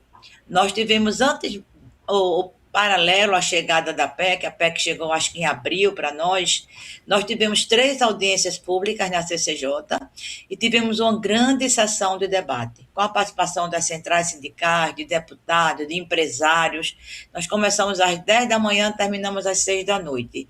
Então, ela está apta para votar com amplo apoio da sociedade, como eu disse há pouco. Então, a gente precisa só agilizar o procedimento. O procedimento é uma escolha consensual do relator ou da relatora na CCJ, uma votação que acredito que possa ser ágil. Nós vamos, inclusive, conversar também com a oposição para que possa contribuir, né, com a celeridade desse debate, e ato contínuo, ela vai para o plenário. A PEC da segurança, a mesma coisa. Nós estamos destacando os aspectos importantes, Heloísa, dessa PEC. As pessoas pensam que é só a criação do novo Ministério da Justiça. É também, que vai ser uma estrutura importantíssima. Ministério da Segurança Pública, né? Da Segurança Pública, desculpe, desmembrar o Ministério da Justiça e criar o Ministério da Segurança Pública. Obrigada pela correção. E é importante isto. Por quê? Porque nós queremos criar uma nova estrutura de segurança pública no país, ter condições de combate efetivo ao crime organizado, às facções que atrapalham a vida de muita gente, sobretudo nas periferias, e também se metendo em áreas estratégicas e até políticas do Brasil. O extermínio do crime organizado, para usar uma palavra que eles usam, mas não atuando como eles atuam, o enfrentamento é uma coisa fundamental para nós. Ao mesmo tempo, que relação precisamos ter entre os entes federados, União, Estado e municípios, para enfrentar esse problema que é gravíssimo no país inteiro. Então, isso precisa ganhar esse realce que o presidente Lula tem dado em todas as suas intervenções. E o PL das terras raras, que nós temos já tramitando no Senado 2 projetos. E aí precisa haver um encontro desses 2 projetos, uma discussão de qual é a melhor estratégia para a tramitação, e a gente vê no tempo calendário que a gente tem, o que é que o tempo político vai indicar como um processo de tramitação. Agora, uma coisa boa, Heloísa, é que o debate está totalmente destravado entre o Executivo, o Legislativo, e acho que isso foi um avanço muito providencial para as pautas que interessam ao povo brasileiro. Senadora, é o Rodrigo Viana aqui também do estúdio em São Paulo, um prazer receber a senhora. Para quem não sabe, a Tereza é senadora por Pernambuco, né? Eu queria falar um pouco de eleição, senadora. A gente está vendo, né, o trabalho que o presidente Lula e vocês, né, de uma maneira geral, têm feito. O presidente Lula conseguiu uma aliança ampla, é a maior aliança de centro-esquerda desde 89, tem 7 partidos, né? Acho que nunca teve tanto partido junto. E conseguiu também um diálogo bom com os partidos do chamado Centrão, né? E isso que a senhora estava explicando para a gente é uma demonstração disso, né? Alcolumbre, Hugo Mota, na reta final da eleição, no diálogo, mostrando que preferem ficar ou neutros ou mais para o lado do presidente Lula. Eu queria fazer a pergunta primeiro sobre isso para a senhora, né? A importância que isso vai ter numa eleição tão disputada. Esses acordos, os acordos regionais, os palanques regionais de Lula, muito mais bem organizados e mais amplos, me parece, do que os palanques de Flávio Bolsonaro. Se isso vai ter um peso na reta final numa eleição tão disputada. E segundo, aí eu queria perguntar do seu estado. O presidente Lula vai ficar claramente do lado de João Campos, que é do PSB e é do partido do vice Alckmin, ou deixa uma porta aberta com a atual governadora Raquel Lira, que tem se declarado também lulista? Em Pernambuco, acho que todo mundo é lulista, ou pelo menos os 2 principais candidatos a governador. Essa pergunta também que eu faço para a senhora. Obrigado. Bom dia, Rodrigo. Vamos primeiro para o amplo palanque. Eu repito aqui as palavras do presidente Edinho e também realço a importância da atuação do presidente do PT nessa articulação. A neutralidade da Federação União Progressista foi importante, sim. Foi muito debate, foi muita análise de conjuntura, e eu quero reconhecer também, além do papel fundamental do diálogo de Edinho, a parceria que o presidente Lula diz que é a maior parceria com algum partido político entre PT e PSB, não apenas Alckmin é o vice, mas nós temos palanques formados com a atuação do PSB em vários estados da federação, como também a importância do diálogo com Davi Alcolumbre. Exatamente, porque ele tem um peso muito grande na Federação União Progressista. Acho que isso é bom para o Brasil. Nós estamos num processo de polarização muito grande, isso vem desde a última eleição, permaneceu durante os 4 anos do governo do presidente Lula. Polarização, eu acho que tem 2 aspectos. Tem um aspecto negativo, de você ir aos extremos, e às vezes até perder o tino, como a gente verifica em algumas ocasiões, mas tem um aspecto positivo, que é o aspecto de deixar nítidas as posições políticas, as posições ideológicas. Tirar a política, tirar projeto, tirar ideologia de uma eleição nesses termos, onde a esquerda e a centro-esquerda estão de um lado, e a direita e a extrema-direita fascista está de outro, é negar a política. E quem nega a política favorece as águas turvas, né? Os pescadores de águas turvas nunca trazem coisa muito importante para o Brasil. Aqui em Pernambuco, não é verdade que o palanque da governadora é lulista. Muito pelo contrário. A governadora é do PSD. O PSD liberou, apesar de ter um candidato, que é Ronaldo Caiado, apesar do vice de Ronaldo Caiado ser o presidente do PSD, para não perder votos no Nordeste, liberou alguns governadores para a neutralidade. A governadora Raquel Lira tem em seu palanque a nata do bolsonarismo de Pernambuco. A nata do bolsonarismo de Pernambuco está no palanque dela. Ou como deputado estadual, ou como deputado federal, ou como senador avulso. Aqui, a disputa do Senado é bom vocês apreciarem, porque está quente. Né? Surgiu a candidatura avulsa do deputado Mendonça Filho, que é do PL, e que garantiu que será o palanque de Flávio Bolsonaro aqui no estado, porque ele não tinha palanque, e que está no palanque da governadora. Ontem estavam caminhando por uma importante cidade da região metropolitana. Como que essa governadora não abre as portas para Bolsonaro? Ela vai fazer o que ela fez na eleição passada, usar a bandeira de Pernambuco como Bolsonaro usa a bandeira do Brasil. e dizer que a política dela é por Pernambuco. Então, eu acho isso um esvaziamento do debate político. Isso é esconder uma posição, porque ela não pode ser contra Lula. Primeiro, porque o Estado é lulista. E segundo, porque o que tem aqui de obras estruturantes, Heloísa, são obras do governo federal, que ela toca, às vezes diz, às vezes não diz. Ela fica como uma bolsonarista envergonhada ali, né? Eu acho, mais ou menos assim. Acho. Não dá para negar Lula. Ela reconhece administrativamente a boa relação que tem com Lula. E tem mesmo. Lula é muito generoso. Lula é um presidente republicano. Ele não ia fechar as portas. Ele não ia fechar as portas para uma governadora tem o celular do estado dele. Pois é, desculpem, viu? É o meu ajudante aqui que esqueceu de desligar. Ele não ia fechar, ela não ia fechar as portas, e nem Lula ia fechar as portas para o estado dele. Tem muita obra do governo federal, ela tem uma relação administrativa boa com o governo, sempre foi muito bem recebida, mas Lula, Rodrigo, ele já declarou em vários vídeos, o primeiro vídeo dele, né? Porque ele diz assim, eu e o meu partido estamos com João Campos. O João Campos lançou a campanha dele na casa de Dona Lindu, em Caetés. Assim, Lula não daria, ele não iria na casa do presidente Lula em Caetés, onde Lula nasceu, se não houvesse, claro, uma ligação muito forte entre eles dois. Senadora. Esse é o debate do momento aqui, viu? E ele vai permear toda a campanha. Quem é Lula, quem não é Lula, é pela importância. Por isso que eu estou fazendo um esforço muito grande para Lula vir. Importante, senadora. Para Lula vir aqui no Estado. Porque já vamos na terceira remessa de vídeos e os bolsonaristas dizem até que o vídeo é meme, que o vídeo é inteligência artificial. Veja a que ponto nós chegamos. Senadora, quero muito te agradecer a participação. Boa sorte na campanha aí em Pernambuco. E a gente se encontra ainda aqui no ICL Notícias, primeira edição. Um grande abraço. Obrigado. Eu agradeço. Obrigada, senadora. E estou também sempre à disposição. Muito obrigada. Grande abraço, senadora. Vamos aproveitar para falar sobre a Maria da Penha. O STF decidiu, por unanimidade, ampliar e garantir a aplicação de medidas protetivas de urgência previstas na Lei Maria da Penha para casos de violência fora do contexto doméstico, familiar ou relações de afeto. Elô, você mostra pra gente que mudanças foram essas? Vamos lá. A Lei da Maria da Penha, como ela era antes, né?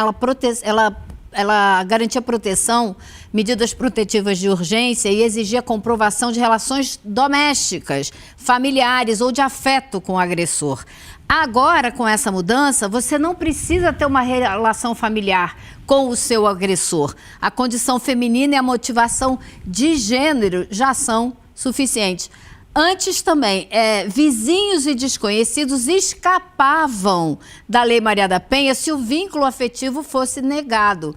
Agora, os casos de assédio, perseguição, ameaças na comunidade e sequestro passam a dar direito também às medidas protetivas. E o último ponto da mudança, antes o direito terminava na porta de casa.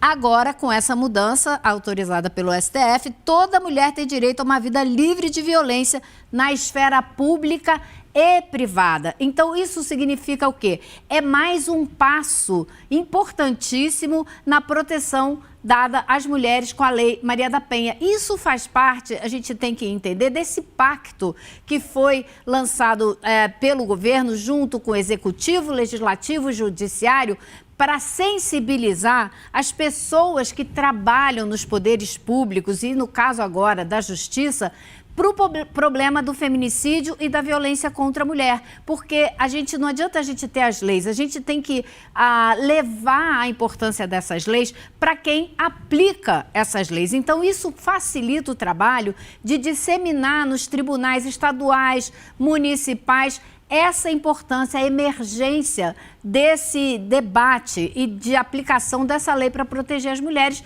em todos os níveis, em todas as esferas. E é isso que essa mudança vai propiciar. Importante demais para ampliar essa proteção, né, Rodrigo? A gente vê avanços na Lei Maria da Penha, porque é isso que ela trouxe. Essas diferenças são importantes demais para ampliar a proteção às mulheres E é um debate que tem sido central, inclusive, nas eleições desse ano, né? A proteção da mulher, o combate ao feminicídio e a violência contra a mulher.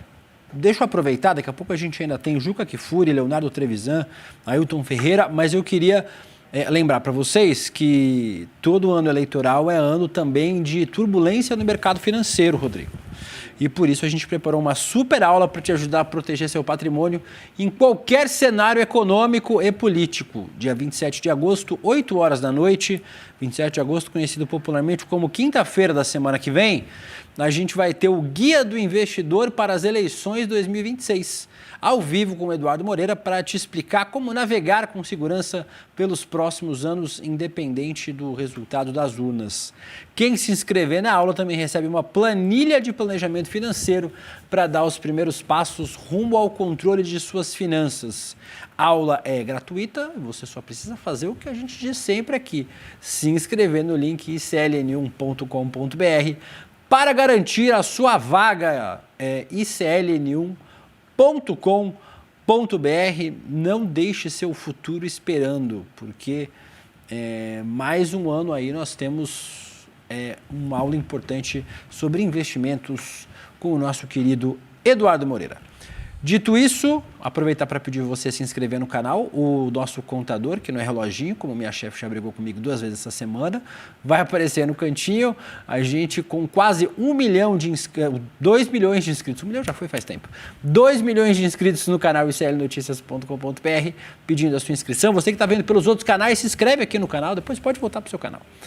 ICL Notícias no YouTube, se inscreve, clica no sininho para receber as notificações, curte o vídeo para ajudar a gente a chegar mais longe e a mais gente. Dito isso, professor Leonardo Trevisan, estava esperando, professor. Bom dia para o senhor, tudo bem? Bom dia, William, bom dia, Rodrigo, bom dia, Elô, bom dia a todos que nos escutam.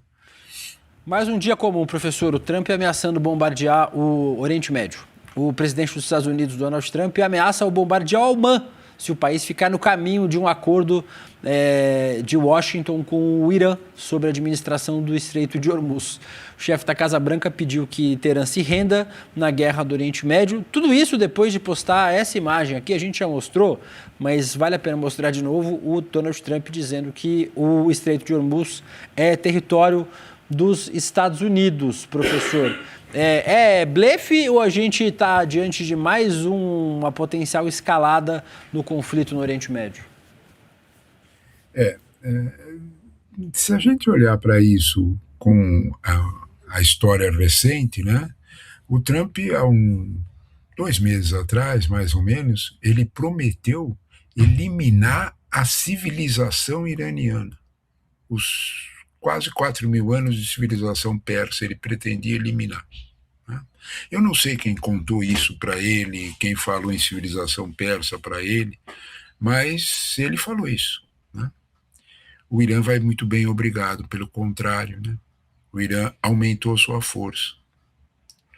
No mesmo momento em que o presidente Trump estava fazendo essa publicação no Truth Social, no mesmo momento, né, o Catar, né, que é um país árabe moderado daquela região, muito rico, com muito petróleo, a diplomacia do Catar estava endossando a possibilidade de um acordo entre Irã e Omã.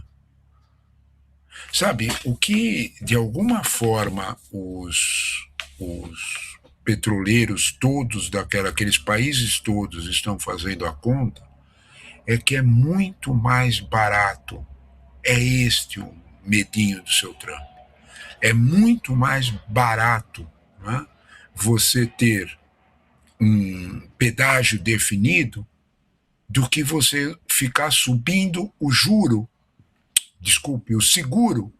dos navios petroleiros para cruzar o estreito. Não é barato. Uma taxa do que a incerteza, né?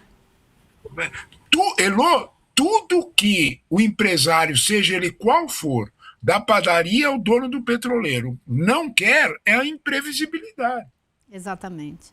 Exatamente. Agora, são quase 6 meses de... É uma coisa definida que você precifica, você administra, né? Claro, claro. Agora, outra coisa é essa oscilação. Quanto ao Trump, né? Eu insisto, sabe, William, a gente tem que entender essas verborragias todas, essas retóricas todas, essas valentias todas, essas situações que só provocam um riso, né, para a sua própria base eleitoral, que está cada vez menor, William. Ele está gritando desse jeito porque o 358 desta semana avisou que a consolidação das pesquisas dá no eleitorado geral 32% para Trump, era 34% há 15 dias atrás. É disso que nós estamos falando. E, professor, então, ele fala para a base dele. Sim, e que cada vez despencando nas pesquisas. Agora, são quase 6 meses de guerra e a força não resolveu. Não adianta que a força não resolveu a situação. Agora ele está ameaçando com punir economicamente qualquer pessoa que faça qualquer tipo de transação comercial com o Irã. E isso, claro, coloca os Estados Unidos novamente em rota de colisão direta com a China, né? Então, assim, ele tentou uma via, não deu, está ameaçando tentar outra que certamente também não vai dar, porque o Irã já está acostumado com as sanções econômicas, já se arrumou, né, já se reorganizou internamente para resistir a essas sanções que não são de hoje. Então, assim, me parece que tudo indica que o Trump está se vendo sem saída. O problema dessas sanções, né, é uma explicação que a gente precisa entender rápido, porque senão a gente não entende por que a sanção não funciona. O petroleiro sai do Irã, ou de qualquer lugar do mundo, da Rússia, né, lotado de petróleo. Vai para alto mar. Quando ele chega no alto mar, ele desliga o GPS do petroleiro, que é o transponder. Ele some. Encosta um outro petroleiro ali que também desligou o transponder. Puxa o petróleo de um para o outro. Sai com o petróleo bonitinho. Saiu com o petróleo bonitinho, é feito o pagamento em Bitcoin. Como é que você faz? Como é que você vai fazer para fazer sanção disso aí? 2. Os negócios do Irã com a China estão evoluindo cada vez mais para moedas próprias em renminbi. Está acontecendo a mesma coisa com a Rússia. Para dar 2 exemplos. Sancionar mais o Irã. Qual é o iraniano hoje que quer estudar nos Estados Unidos? Desculpa, acho que não tem muitos. Né?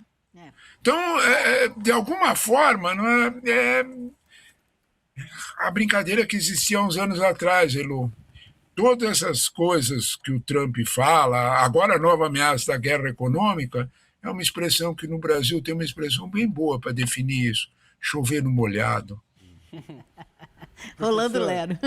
Vai lá, Will. Deixa eu aproveitar. Deixa eu aproveitar para a gente mudar de tema, para a gente conseguir cobrir tudo que a gente tem que conversar. Vou falar sobre Covid-19. O cientista americano David Morans, assessor de Anthony Fauci, admite à justiça que tentou esconder troca de e-mails com outros pesquisadores a respeito da origem da pandemia de Covid-19. Ele pode ser condenado até 5 anos de prisão quando receber a sentença marcada para 12 de novembro. Esse caso tem sido muito explorado pela extrema-direita, inclusive do Brasil, né, professor? Essa extrema-direita anti-vacina transnacional usa muito esse caso do Fauci para disseminar fake news sobre a vacinação. Eu desconfio que nós não estamos falando de vacina, nós não estamos falando de fake news, nós estamos falando de Scott Bannon. Né? É dele que nós estamos falando. Né? Porque, na verdade, Bannon recomendava que você literalmente desviasse de assunto. E é isso que está acontecendo. Se você olhar quem foram os impulsionadores, de repente, de todas as luzes no Congresso americano para o depoimento do Fauci, que estava marcado para o ano que vem, foi marcado para agora, de repente, são os trumpistas mais radicais. Agora, essa história, professor, ela tem contornos muito interessantes, porque eu acompanhei isso muito de perto quando, no primeiro ano da Covid lá nos Estados Unidos, quando começaram a ver as primeiras discussões da origem da Covid, né? Então, o Jeffrey Sachs, aquele economista que trabalha na Columbia University com economia sustentável e tudo, ele presidiu uma comissão da revista Lancet para entender de onde vinha a Covid. E ele, quando entrou, achava que podia ter sido do mercado lá de Wuhan.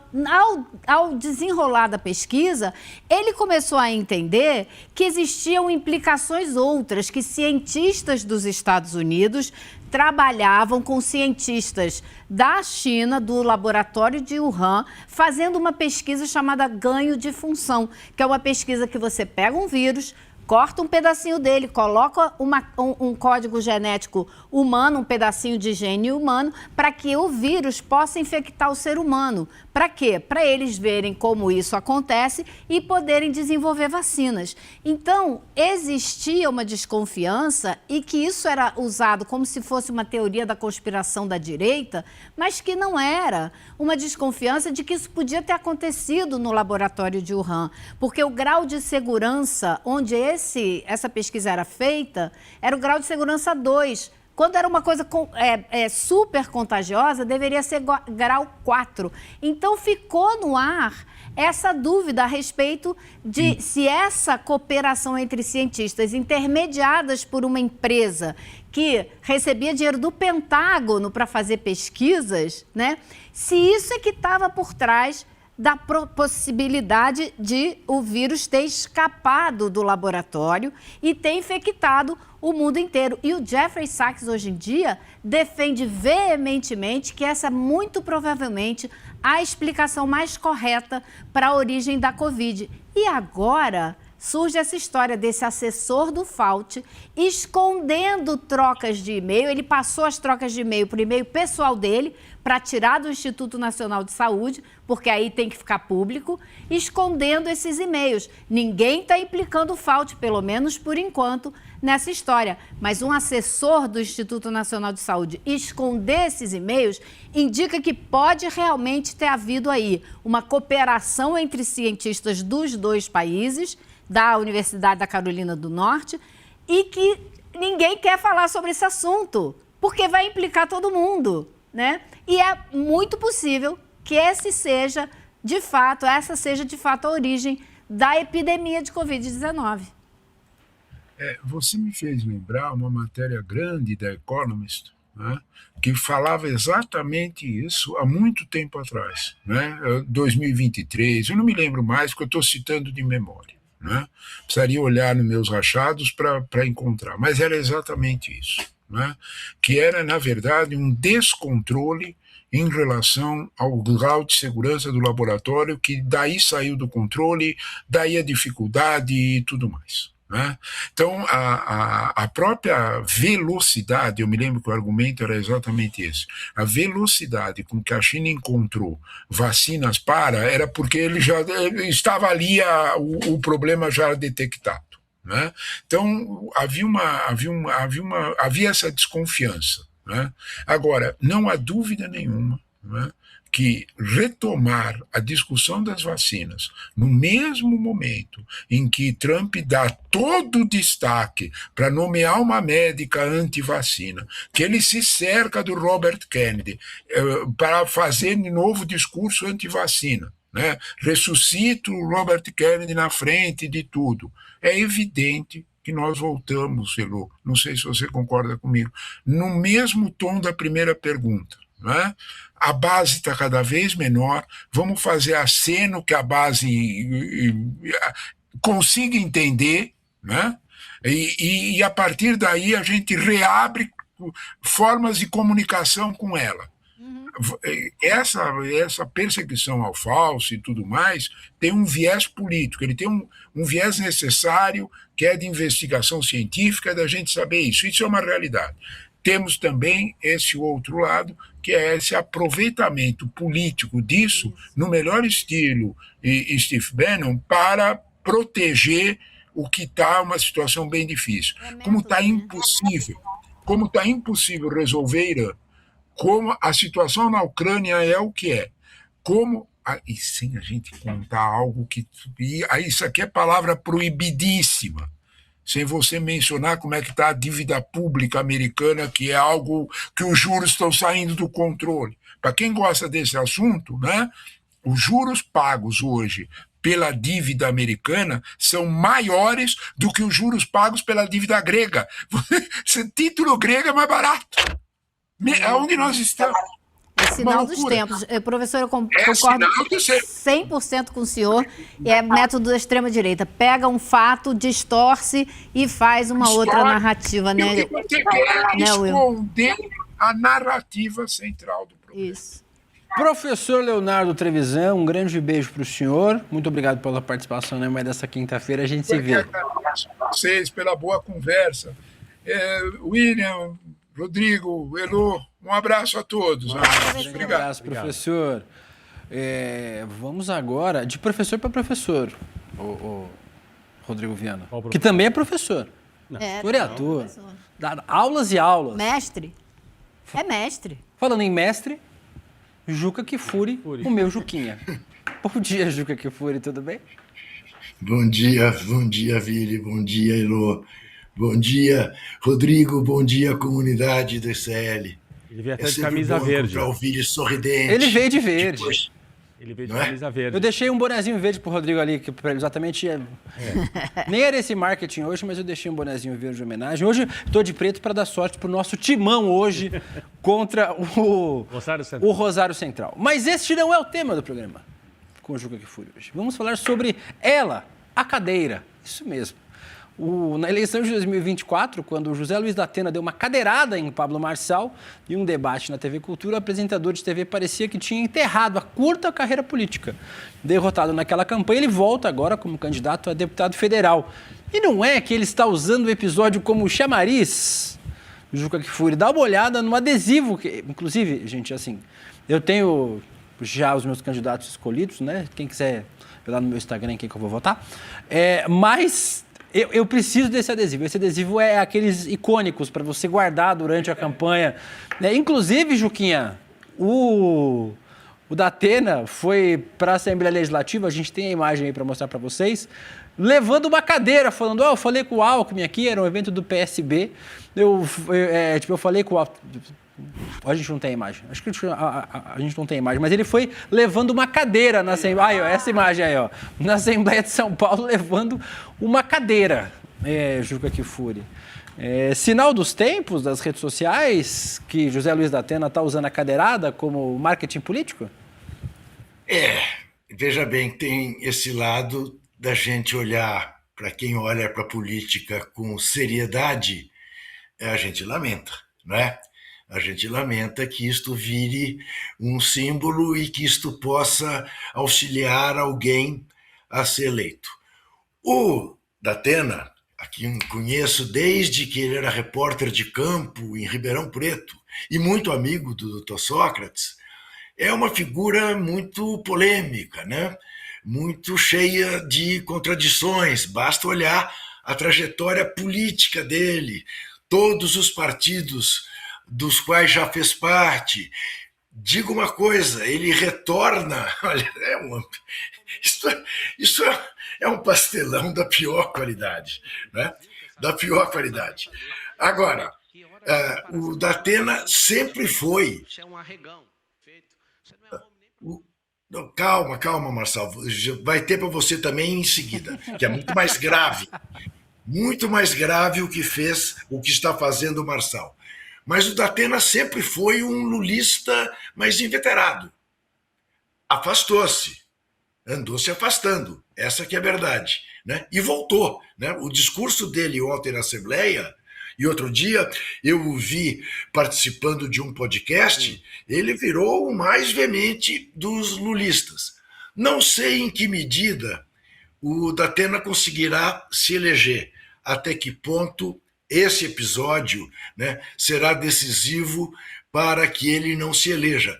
Mas não afasto a hipótese, infelizmente, por estarmos no nosso querido Brasil varonil, que é o contrário, que este episódio sirva para que ele se eleja. Agora, se há alguém, não que mereça uma cadeirada, que aí eu estaria repetindo o gesto do Datena, mas que precisa tomar um corretivo imediato, e a justiça eleitoral não pode demorar, é com esta farsa, evidentemente financiada, né, que o senhor Marçal está incorrendo.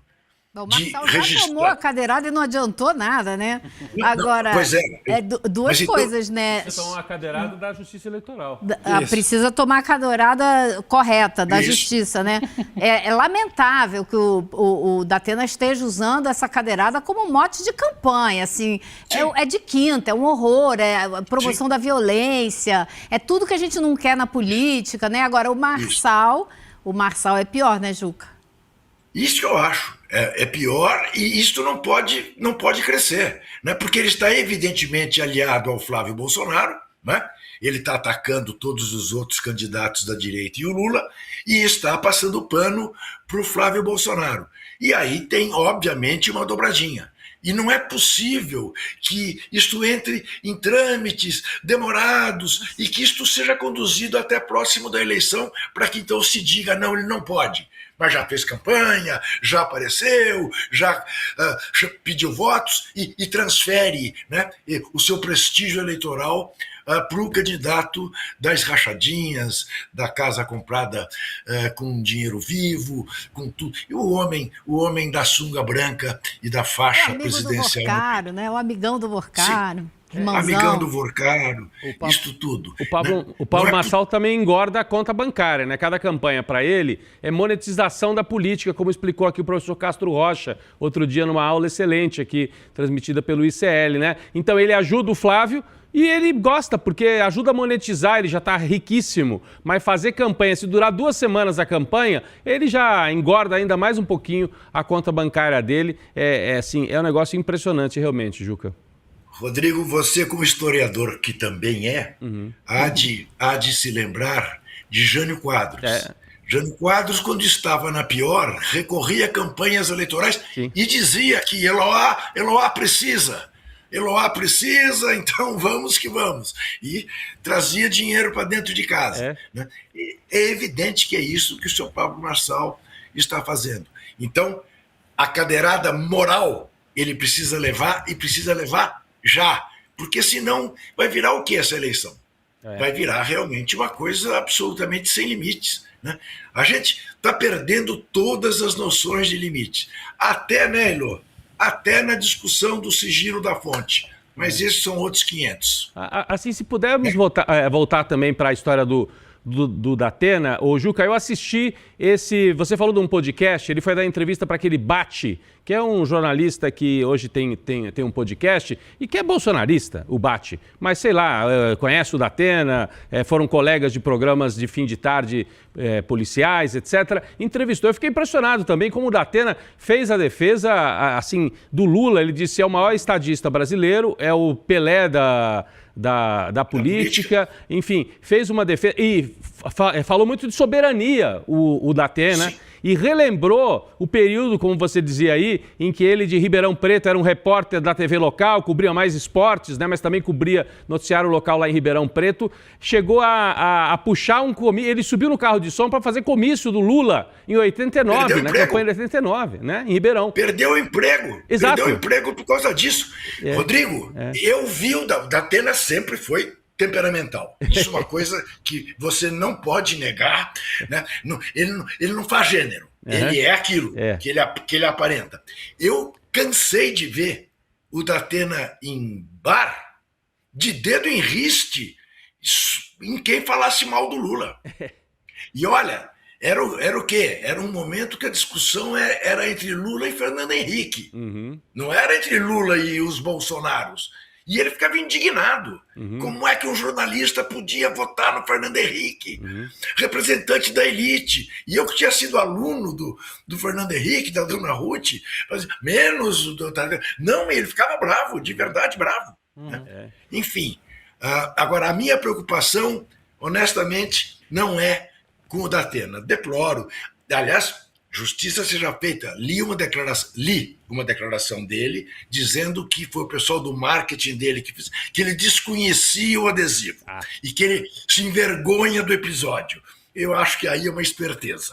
Não é possível que a equipe dele tenha produzido um adesivo e tal, um mote de campanha, e ele não soubesse.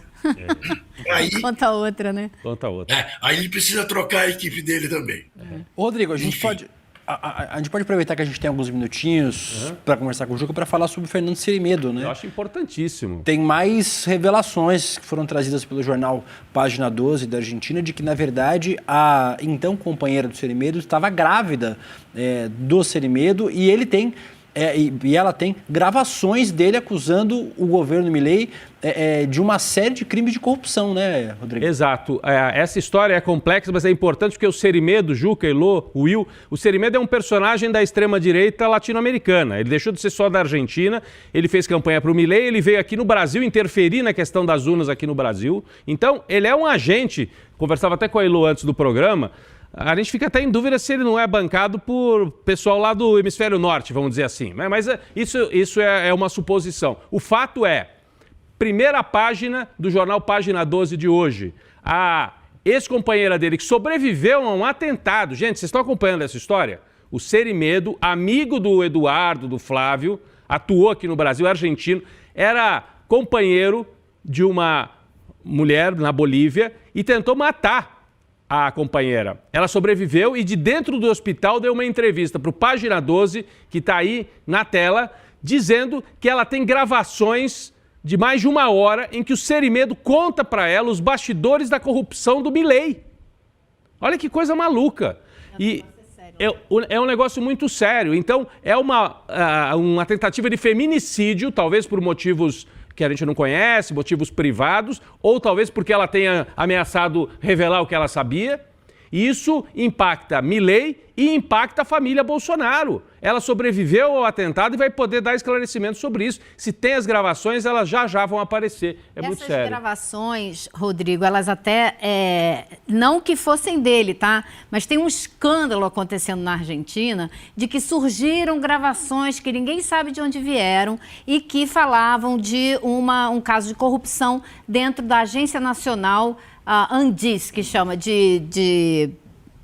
não sei, social. É uma coisa de assistência social. Sim. E que essas gravações ninguém sabia quem tinha feito. Aí, essa mulher do Cerimedo, em conversa com ele, teria acabado arrancando dele a informação de que o Cerimedo e a ex-mulher do Cerimedo, que trabalhava na Andis, que trabalharam juntos para fazer essa gravação. Ele confessa isso para ela. Sim. E que essa corrupção chegava na irmã do Milei, que a gente sabe que é uma figura central tanto na ascensão política do Milei como no governo dele. Então, e tudo indica que ele sabia desse caso de corrupção e estava querendo detonar o governo do Milei. Impressionante isso. Então é um argentino que se conecta com a direita argentina, boliviana, brasileira, Juca, né? É um personagem que a gente tem que acompanhar muito de perto esse caso. Ele está preso em Santa Cruz de la Sierra.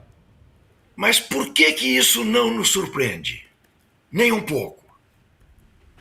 A razão é muito simples. A gente para na Argentina, ou para no Brasil, ou para na Bolívia, e é absolutamente desnecessário a gente fazer essas paradas, porque o ponto principal, o comando, vem desta figura de Donald Trump. O que é Donald Trump em matéria de corrupção, gente? Não, eu acho a vida inteira. O caso do Cerimedo até vem mais do Steve Bannon, né, que é o arquiteto dessas ações da extrema-direita que eles emulam, que foi quem colocou o próprio Eduardo Bolsonaro em contato com as figuras da extrema-direita do Partido Republicano, não só o Trump, mas o Giuliani e outros caras, né? Então, veja, são ramificações que vêm do senhor Donald Trump, né? Cuja vida foi feita no mercado imobiliário, que a gente sabe perfeitamente com que regras. Né? O escândalo maior está aí. Esta é a maior demonstração da doença que o mundo atravessa. que Donald Trump é o presidente dos Estados Unidos e não um presidiário dos Estados Unidos por todos os crimes já cometidos, de estupro a tudo mais que a gente possa imaginar de horroroso. E é o presidente da nação mais poderosa do mundo. O mundo está precisando ser higienizado e sem preconceitos. Essa que é a verdade. Sem discursos moralistas. Sim. Porque esses dos discursos moralistas são os piores. A gente sabe.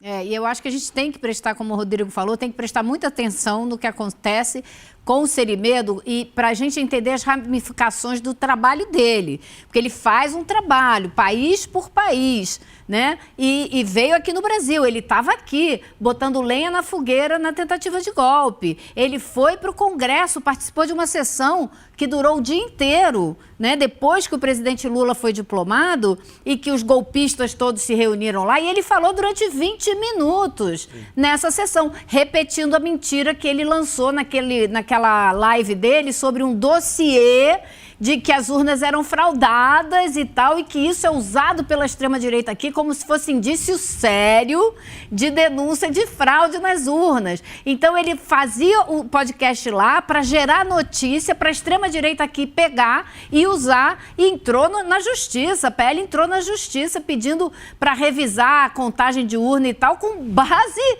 no trabalho do Cerimedo, gente. Ele então, foi a peça central do golpe. E, aliás, hoje... Ele foi indiciado pela Polícia Federal e não foi denunciado pela PGR. Ele devia ter sido julgado. Por que será que não foi, né, Will? Eu vou ver que o Will tem o relógio aqui contando contra nós. Mas assim... Eu tenho a minha diretora aqui, meu irmão. Olha, ele tem nariz de agente internacional e de golpista. Tem olho de agente internacional. Esse sujeito, se não é um agente da CIA, olha, vamos lá. Isso ficará para os próximos capítulos. Juquinha, grande beijo para você. Até terça da semana que vem. Nem Deus tira a classificação do nosso timão hoje contra o Rosário Central. Time do Rosário Central, você não se esqueça, é o time que era do Papa. O Papa torcia por você. Era o Papa passado. Então, não tem mais influência. Não ponha Deus disso não, porque sabe-se lá que trabalho o Papa está fazendo ao lado dele. Devagar.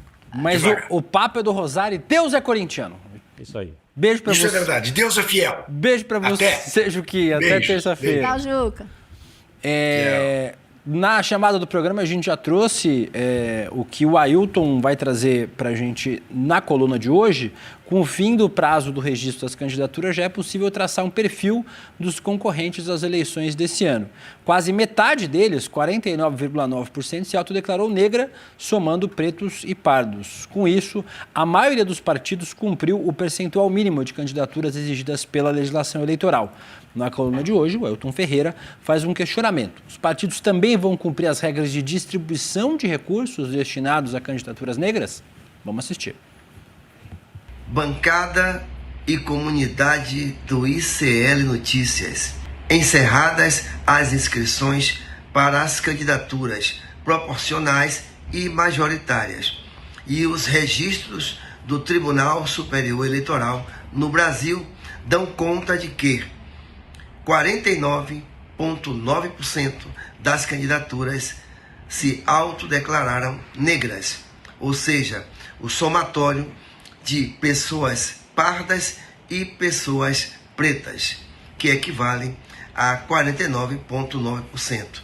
Assim, uma grande quantidade de partidos políticos atingiu o patamar mínimo exigido na distribuição dessas candidaturas na cota racial. Temos que observar agora o atendimento dos partidos com relação às verbas eleitorais. A lei prevê verbas diferenciadas para candidaturas negras. O que acontece de curioso nessas eleições é que mais de 100 candidaturas que antes se autodeclararam como negras e pardas, agora mudaram, agora passaram a ser candidaturas brancas, conforme as autodeclarações dos seus e das suas candidatas e candidatos.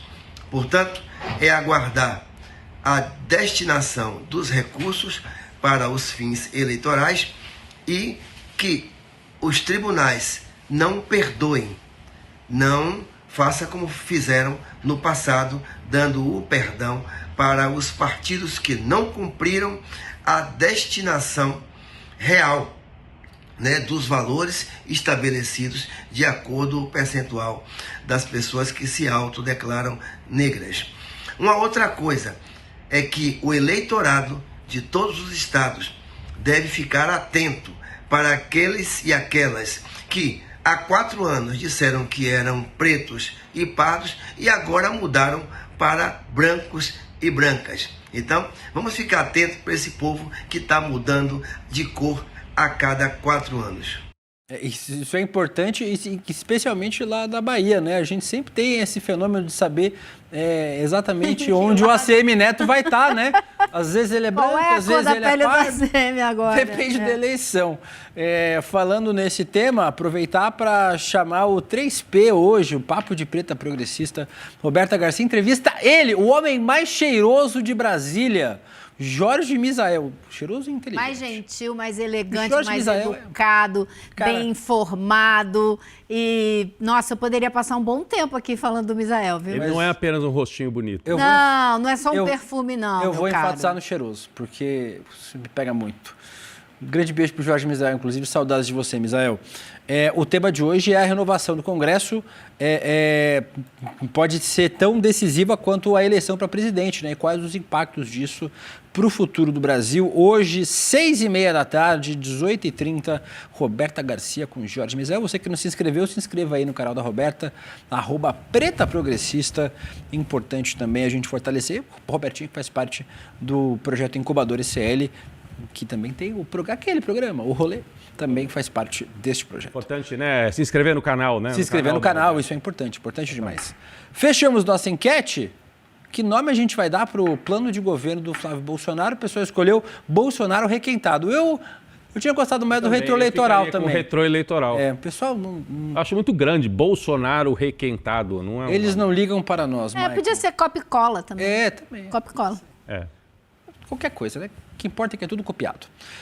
Dito isso, falando na Roberta, tem agora a Roberta Garcia e Lucas Rocha no nosso ICL Rádio News, falando sobre as denúncias... E eu chamei ele como? Eu chamei de Castro Rocha? Mentira. Lucas Rocha e Roberta Garcia, falando sobre as denúncias, e é tudo Rocha, tudo carioca. Tudo em casa. O Franco Montoro. Envolvendo o filho do presidente Lula e o pedido do petista para que esse Fábio Luiz se apresente à justiça, algo bem diferente do que fez Jair Bolsonaro com seus filhos. Também tem informação sobre um grande vazamento de dados envolvendo a companhia aérea Latam. Daqui a pouco coladinho com o N1, Roberta Garcia e Lucas Rocha. Nossa, por favor. Vai fazer que nem o Alckmin que chamou Vila Euclides e Vila Belmiro. Nossa. Mas que ele é santista, né? Então pode. Daqui a pouco tem minha Dedeca Sapeca, Débora Maganha, no Mercado de Investimentos, comentando a ameaça de uma guerra econômica feita por Donald Trump ao Irã e analisa também uma pesquisa sobre a percepção dos brasileiros em relação à economia. E logo depois tem o quê, Rodrigo Viana? Rolê, ao vivo, direto dos estúdios da William De Luca Produções. Exatamente. Os grandiosos estúdios. Vamos comentar sobre a bancada da cadeia. Tem 9 candidatos aí que estão com mandado de prisão aberta. Alô, Justiça, tá na hora de encontrar esse pessoal. Tá na rua pedindo voto aí. É só encontrar. Vamos também falar sobre uma candidata que passou muito tempo criticando o Bolsa Família e descobriram que ela recebeu o Bolsa Família há 8 anos. Candidata do PL aqui em São Paulo. Trans de direita? Vamos falar sobre esse assunto. Daqui a pouquinho vamos falar sobre esse assunto aqui no Rolê, no canal De Luca e também aqui nos canais ICL. Amanhã ela está de volta, Heloísa Vilela. Com certeza. Muito obrigado pela companhia, Heloísa. E o Rodrigo Viana volta amanhã semana... para o bolinho. Você acha que eu vou perder o bolinho? O bolinho. O Rodrigo Viana vai perder o bolinho. Quer vir amanhã pro bolinho, Rodrigo? Eu guardo uma fatia pra mim. Não. Só come bolo quem tiver aqui, né, Will? Se quiser... Estarei no Urgente e no N2. O convite está feito. Um grande beijo para você, Rodrigo. Obrigado pela parceria hoje. Valeu. A gente volta amanhã a partir das 8 horas da manhã. Tchau. Todo ano de eleição é a mesma coisa. As pessoas vêm pra mim e perguntam: Eduardo, o que eu faço com o meu dinheiro? Estão tocando terror aí, dizendo que vai acontecer isso, aquilo. Estou preocupada, não quero sair perdendo. E etc. E é completamente legítima a preocupação. E os mercados realmente ficam muito mais voláteis. Eles oscilam muito mais em tempos de eleição. mas você tem que tomar muito cuidado, que boa parte disso é especulação até para ganhar dinheiro em cima do seu desespero. Eu preparei uma aula para vocês poderem ficar 100% bem orientados, seguros, tranquilos e saberem onde investir o dinheiro de vocês nesse período de eleições, saber os riscos que existem em cada um dos investimentos e o que esperar daqui para frente, em qualquer um dos cenários. A aula vai acontecer dia 27 de agosto, uma quinta-feira, às 8 horas da noite. O título da aula, o Guia de Investimentos da Eleição. Chama todo mundo que você conhece para participar, para as pessoas terem mais segurança e não entrarem nessa onda que é perigosa. Te encontro lá.